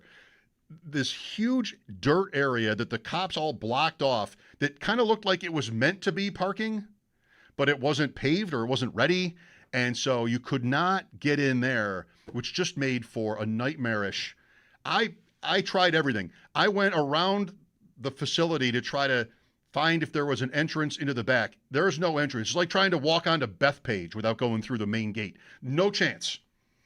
And I don't know, it was 90 degrees both days, and there's no air conditioning. There's no, I don't have a wagon. I'm not a wagon guy. I didn't have a wagon with bottles of water and fruit. You're on your own. So a couple of times this weekend, I would walk all the way back to the car, half mile or more away, and then just sit there because there were 3-hour gaps between games. I'm not complaining. I'm just pointing out that I got a lot of steps in, Disney levels of steps the last 2 days, and then ended up coming home at 1:30. Made it. Hi, I'm Mike Schopp. Bulldog is off this week. Let's talk some more about Connor Hellebuyck. So I wake up this morning. I've been away. Turn on WGR. They're talking about Connor Hellebuyck. The ball is still in the air on this one, it seems. And I was thinking, and I'll tell you how I feel if you haven't already heard. Have you changed your mind on this idea in the last month or so, or since the season ended? In either direction, 803-0550. Have you changed your mind? Have you been swayed one way or another on Hellebuyck?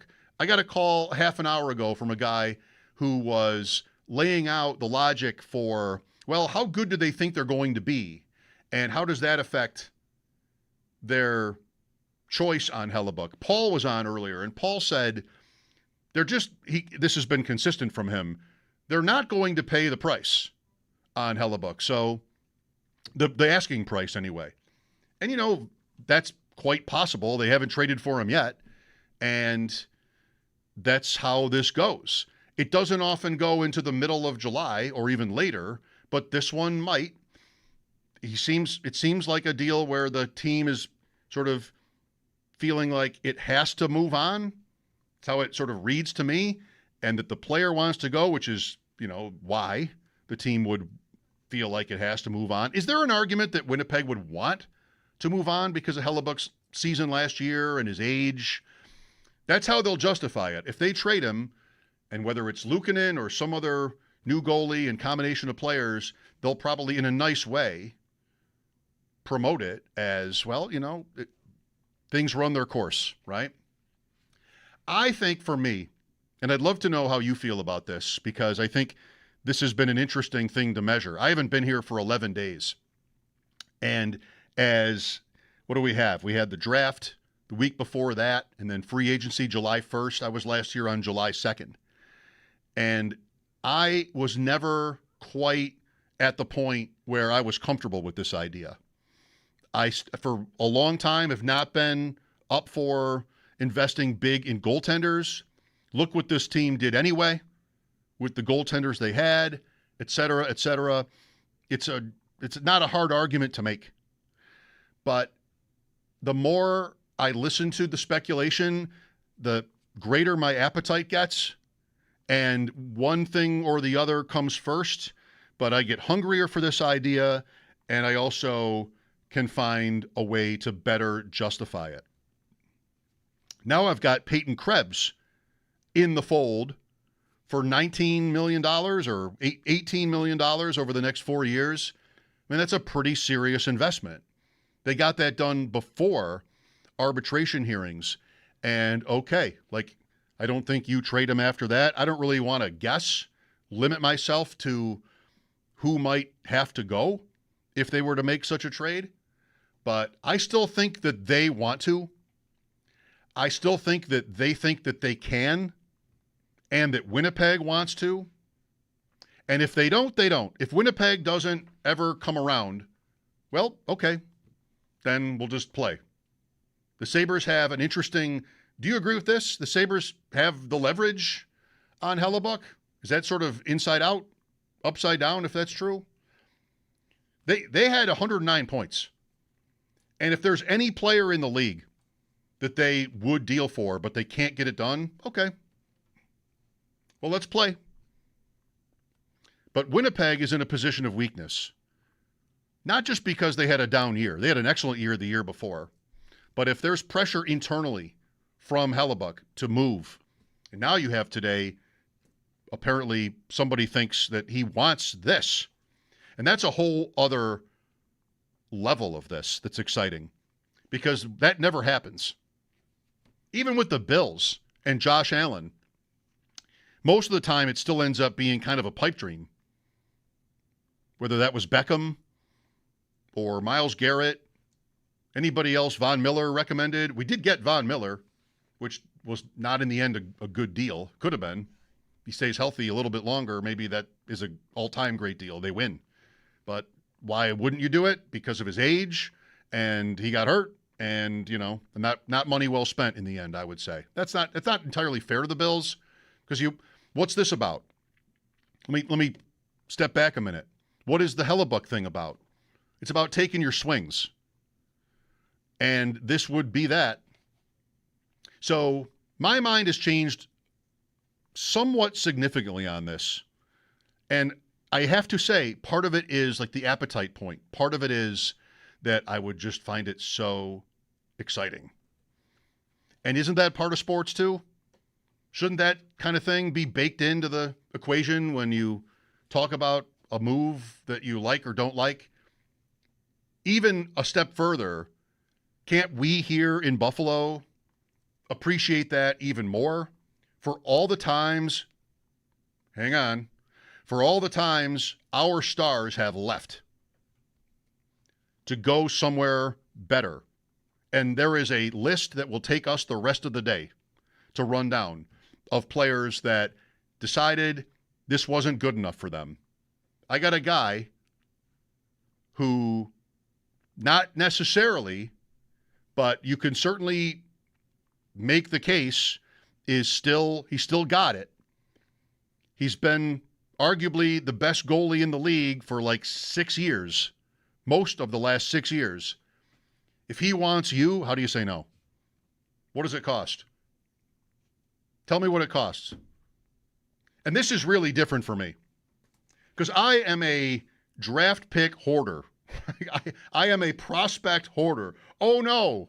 Wait, I haven't won yet, and I've got this pick or this player in the future. They could be the one. That could be the piece that I need to put me over the top.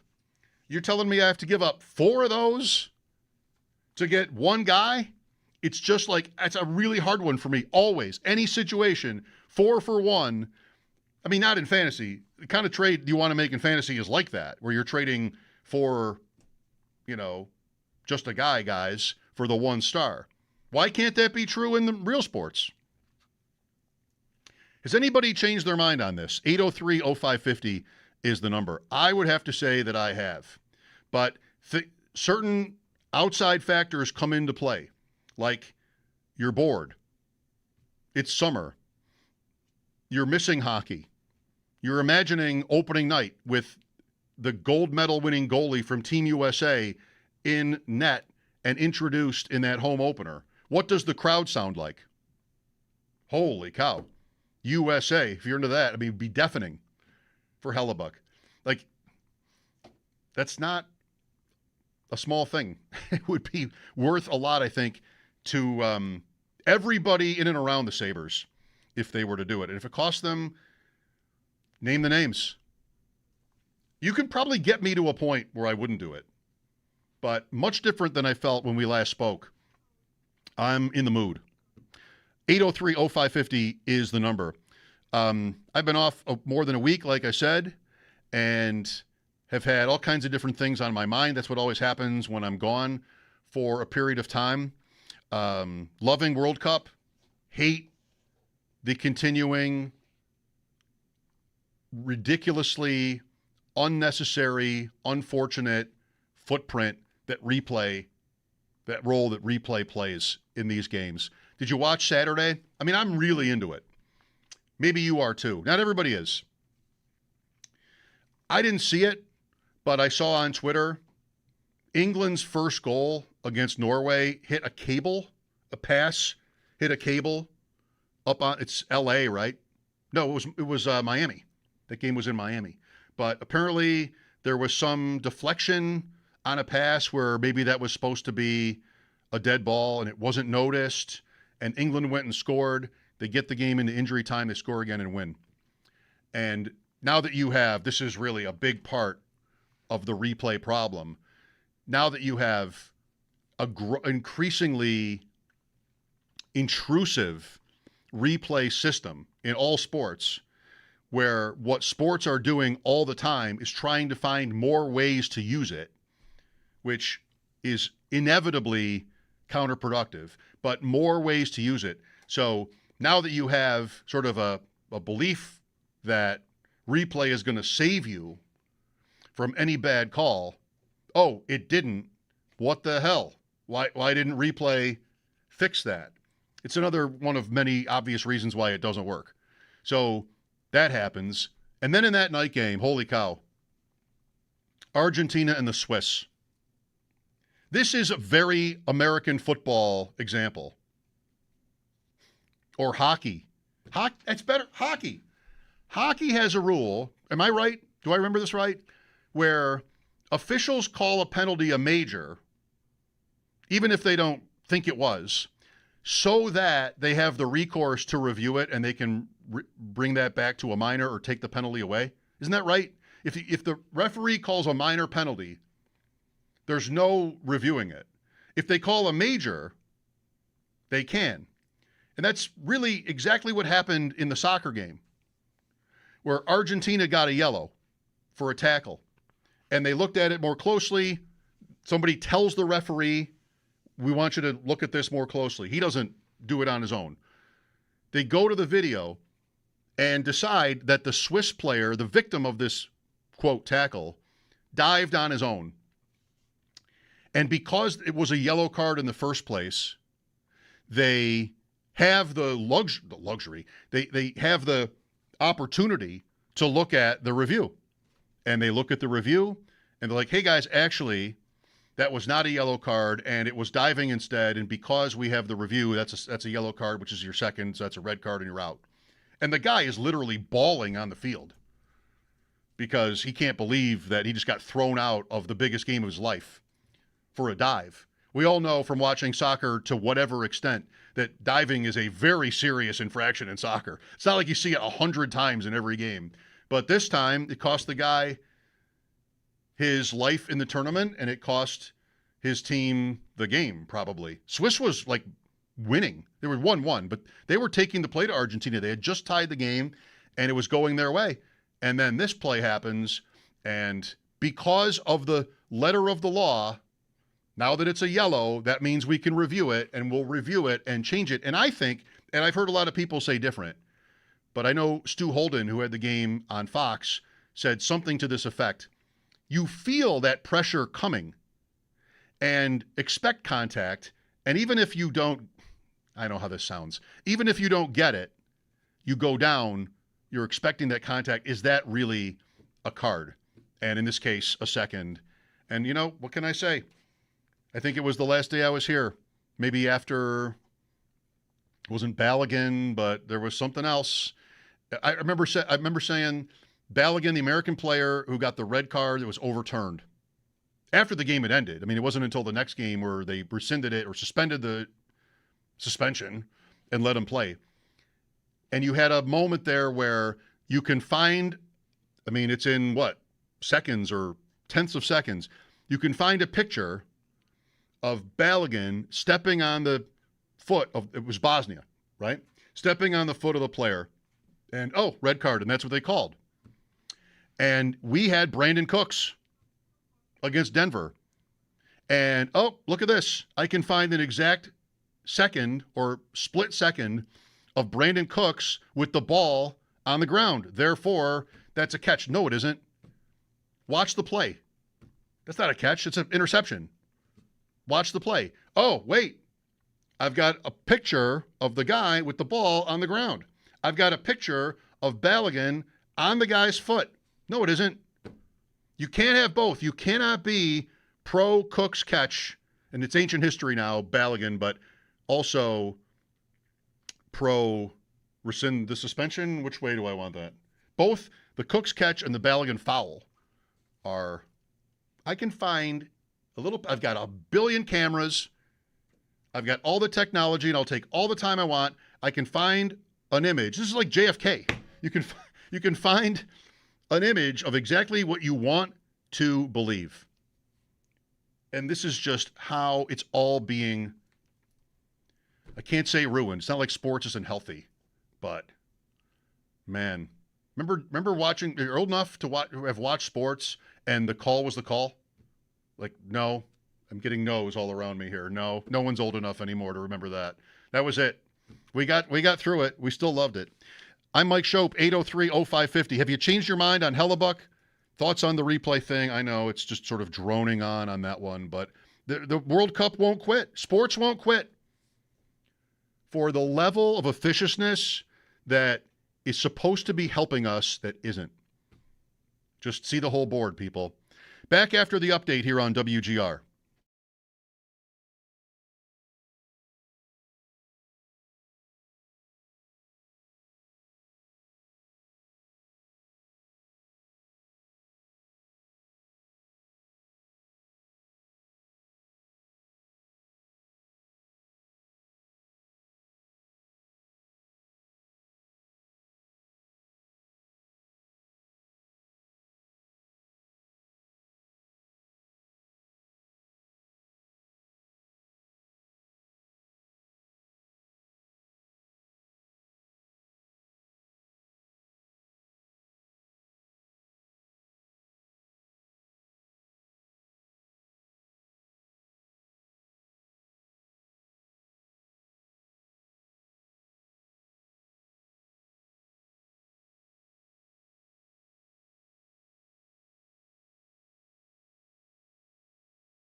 Sabres also announcing a contract extension today for forward Peyton Krebs, 4 years, $18 million, and that means an annual cap hit of $4.5 million per season.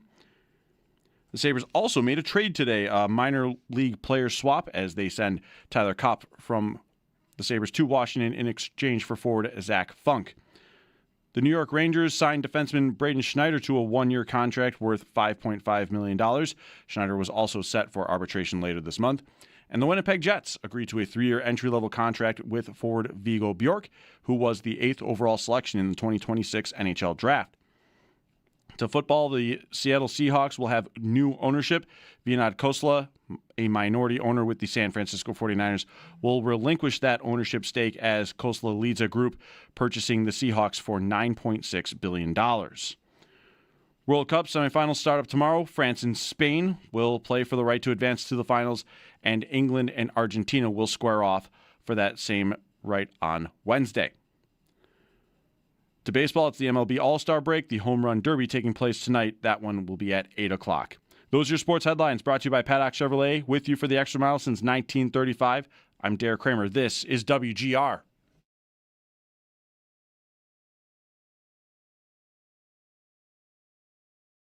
Running backs are like chicken wings, right? They're all really good, but depending on what flavor you like, it's going to be different.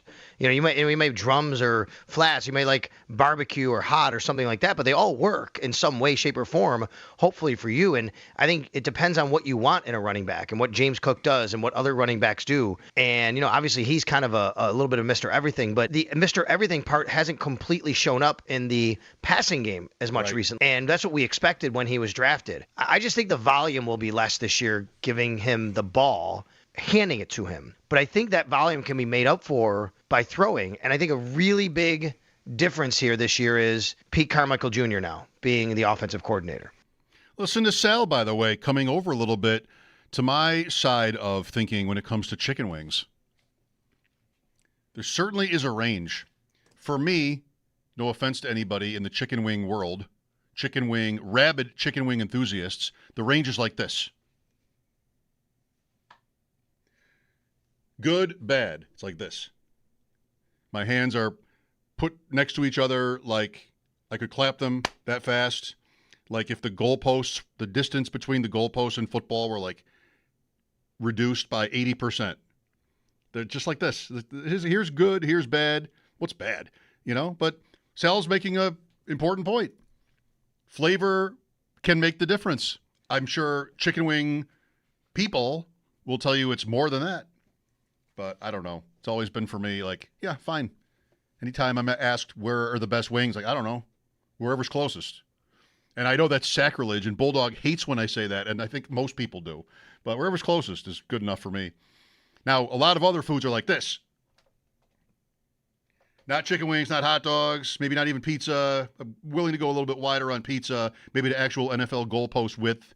But you know, a Reuben. Well, that's not even that good of an example. I don't want to name my favorite example. I have to think about it, and maybe it would offend because it would sound like, you know, I'm spending $200 on every dinner or something like that, which I'm definitely not. But, you know, other things, there's more craftsmanship perhaps. There's more, I better stop. This always gets me into trouble. 803-0550 is the number. Hey, Sal said it. Sal kind of said it. Now, he started it. I'll blame him. Jason is next. Hello, Jason. Hey, Mike, how you doing? Good. Loving your take on the World Cup. Watching Argentina eke its way through these last three games with the help of FIFA is giving me real KC Chiefs vibes. Like they were life and death against Capo Verde, and they were the 64th ranked team in the world. Egypt was ranked in the 20s, and they had no business beating Egypt. That was a robbery that I don't know. 2-0 late. 2-0 late. 2-0 late, and a disallowed Egypt goal that would have made it 3-0. Then a dubious penalty to tie it late, and the red card against the Swiss player. You're right. The Swiss were the better team up until that red card, and Argentina is just getting all the breaks. The road they had to get to the semifinals was so crazy easy, and they're making it look so bloody hard, and they're getting help in the process. And it's just I have to tell you, I'm growing to hate them. Who are you rooting for? Not them. Well, not them. No, now England. Oh, now absolutely, without a doubt. God save the king. I am totally in on England, too. I mean, what a great story. And what a great team to watch. Oh, my God. They showed so much heart against Mexico. Kane and Bellingham are, in my mind, the two best players in the whole tournament. Yeah. I know you can make a case for Diembe and the guy from France, Mbappe. But Mbappe, yeah, you can make a case for those two. But England just looks so much. They're so much fun to watch, and those two guys are just the heart and soul of the team. You know the rosters better than I do. Does England have a player on the wing named Gordon, Anthony Gordon? Yes, he's phenomenal. Oh, in the game in Mexico, this guy could not stop running. I mean, really, it was awesome. Oh, and he basically he caused the turnover that led to the second goal. Yeah, I mean, or the third goal. The third goal, he led to the penalty. He's all over the place. That's right. The 3-1 goal in Mexico. Is that the play? That's right. The 3-1 goal. That's right. The goalie tripped him. So much fun to watch. Yeah. Yeah, the goalie tripped him. Yeah, they're so much fun to watch, and I just hope I hope karma comes back and bites Argentina, and England gets to go through. Well, it doesn't hurt your comparison that the Argentina's home base is Kansas City. It really looked like it. It really it has a KC Chiefs vibe to it. I know thanks, Jason. The last game was at Arrowhead and maybe another one. I feel like I heard that they were sort of camped there. Now, I'm not calling fix on toward Argentina, although as somebody who could prosper if England beats them, I kind of like that maybe the noise is so loud on this Argentina point that England will benefit. And really, I mean, Argentina won the last one, and isn't it time for England? Can we agree on this? Isn't it time? No, that isn't my case. I'm not claiming that Argentina is intentionally getting breaks, like from officiating. I'm just saying that, like in everything else in sports, it seems, replay structure is so far gone, over the top. Of course, there are plays where they fix an error, but the different processes and loopholes and the constant delays. I'll ask you this. Baseball, right? People are talking about baseball right now with it being the All-Star break, the game tomorrow, the home run derby tonight.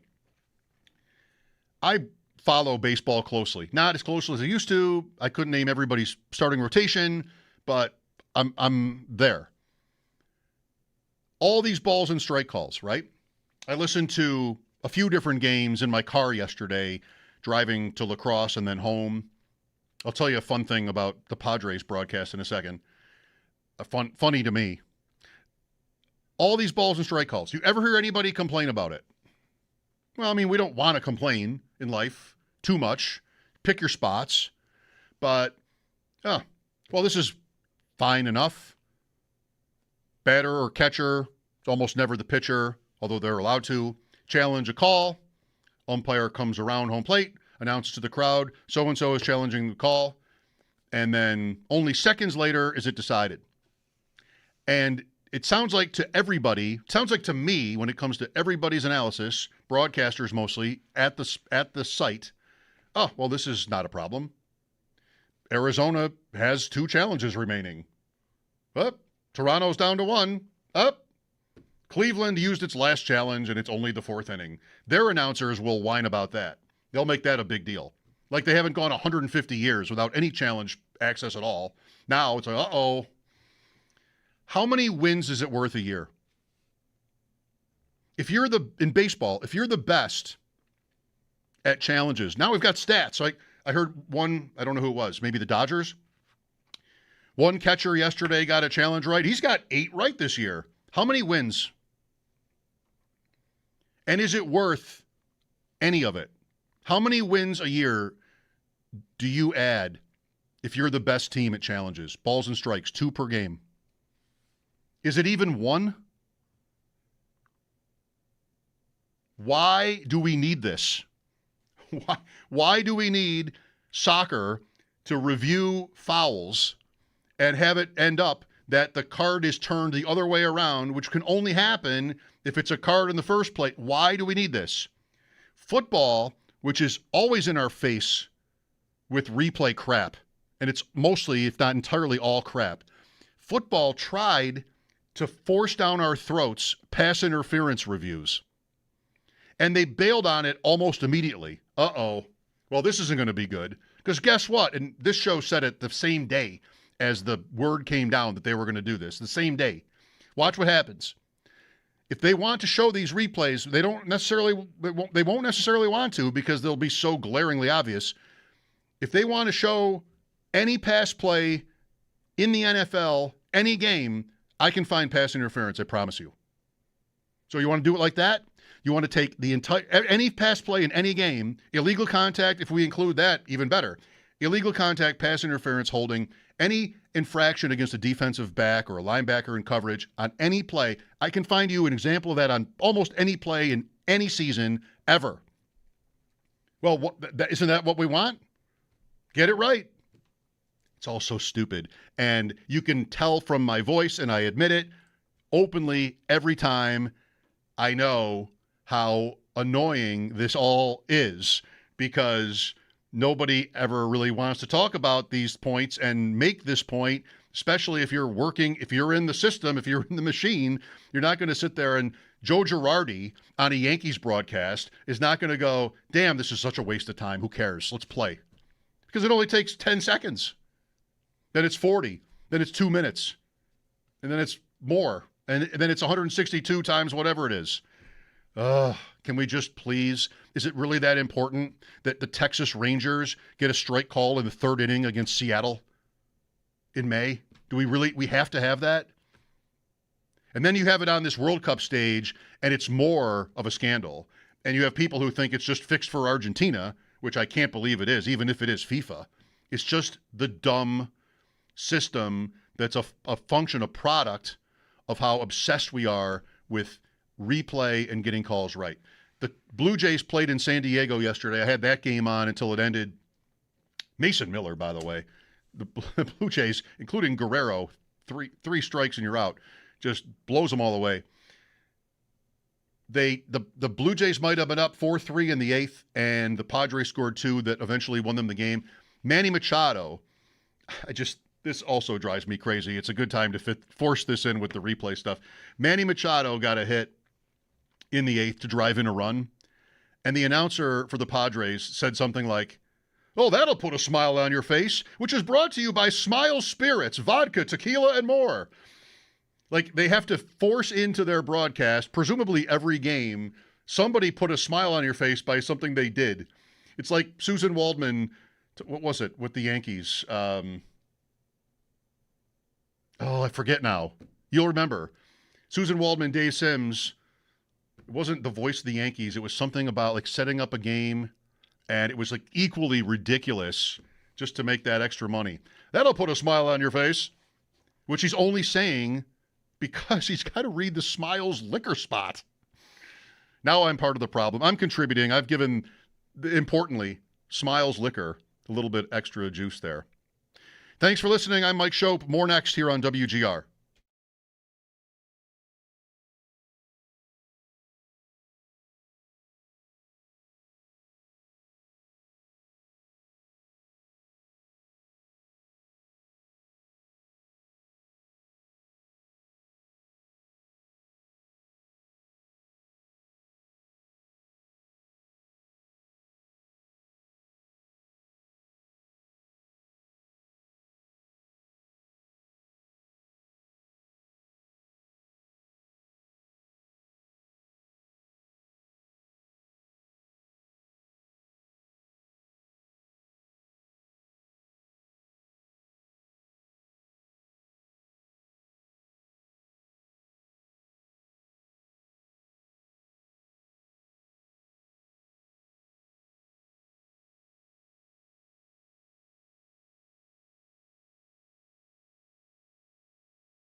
Ooh, we have social media athlete speculation posts. There's got to be a shorter way to describe this. Devontae Adams with a picture of himself and Aaron Donald lining up for a handshake of sorts. And then we have Aaron Donald adding to it with an emoji and some, like an arm, some stuff that I best probably not even try to describe. But speculation is that this increases the chances of Aaron Donald returning to the Rams.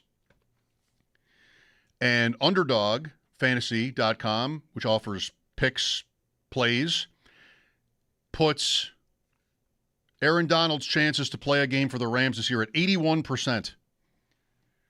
People are expecting it to happen. I'm expecting something else to happen, and that is that Brian Koziol will be on Wednesday's show, and maybe even Bulldog too. In the past, historically, when it's Pick 10 week, a golf major is upon us, the vacationing host does call in and participate. In this case, it's my turn to pick. I am on a roll with this Pick 10.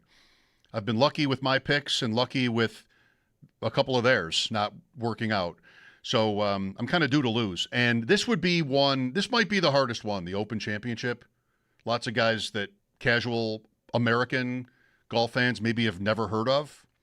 I might want to be a little bit more chalky than I'm inclined to be this week, because if I have to pick between this guy from Scotland and that guy from Wales, I think I probably am just wasting my money. But I don't know. We'll look at it. We'll read up. We'll check in on some noted golf betting experts and see what they have to say. Pick 10 players. If the winner wins, you win. If they don't, you lose. Pretty straightforward. So Brian will join me on Wednesday, and we'll have the Open Championship to talk about.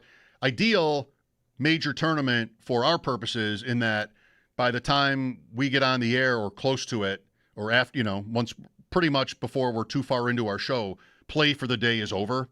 And then when we ask Brian how he thinks it went, he can actually talk about it like it's in the past, as opposed to when the U.S. Open is in California or something. Next year's at Pebble, I believe. Then we talk to Brian at 6 o'clock, and the afternoon groups are just going out, kind of. So this will be better. Home Run Derby tonight. They've gotten rid of the clock. They've changed the format again. Home runs versus outs. Anything that's a home run, they count the swings. That's one. Home run is one. Anything that doesn't clear the fence is an out, and you get, maybe it's 10 outs. Not sure of that, but there's no clock anymore. Good. And if you hit a home run in your last swing, then you get to keep going. Also good. Home Run Derby in Philadelphia tonight. All-Star game tomorrow night. I talked to Paul Hamilton about Peyton Krebs, Connor Hellebuck, and a little bit about the All-Star game. That conversation is coming your way next. Bulldog is off this week. I'm Mike Schopp, and this is WGR.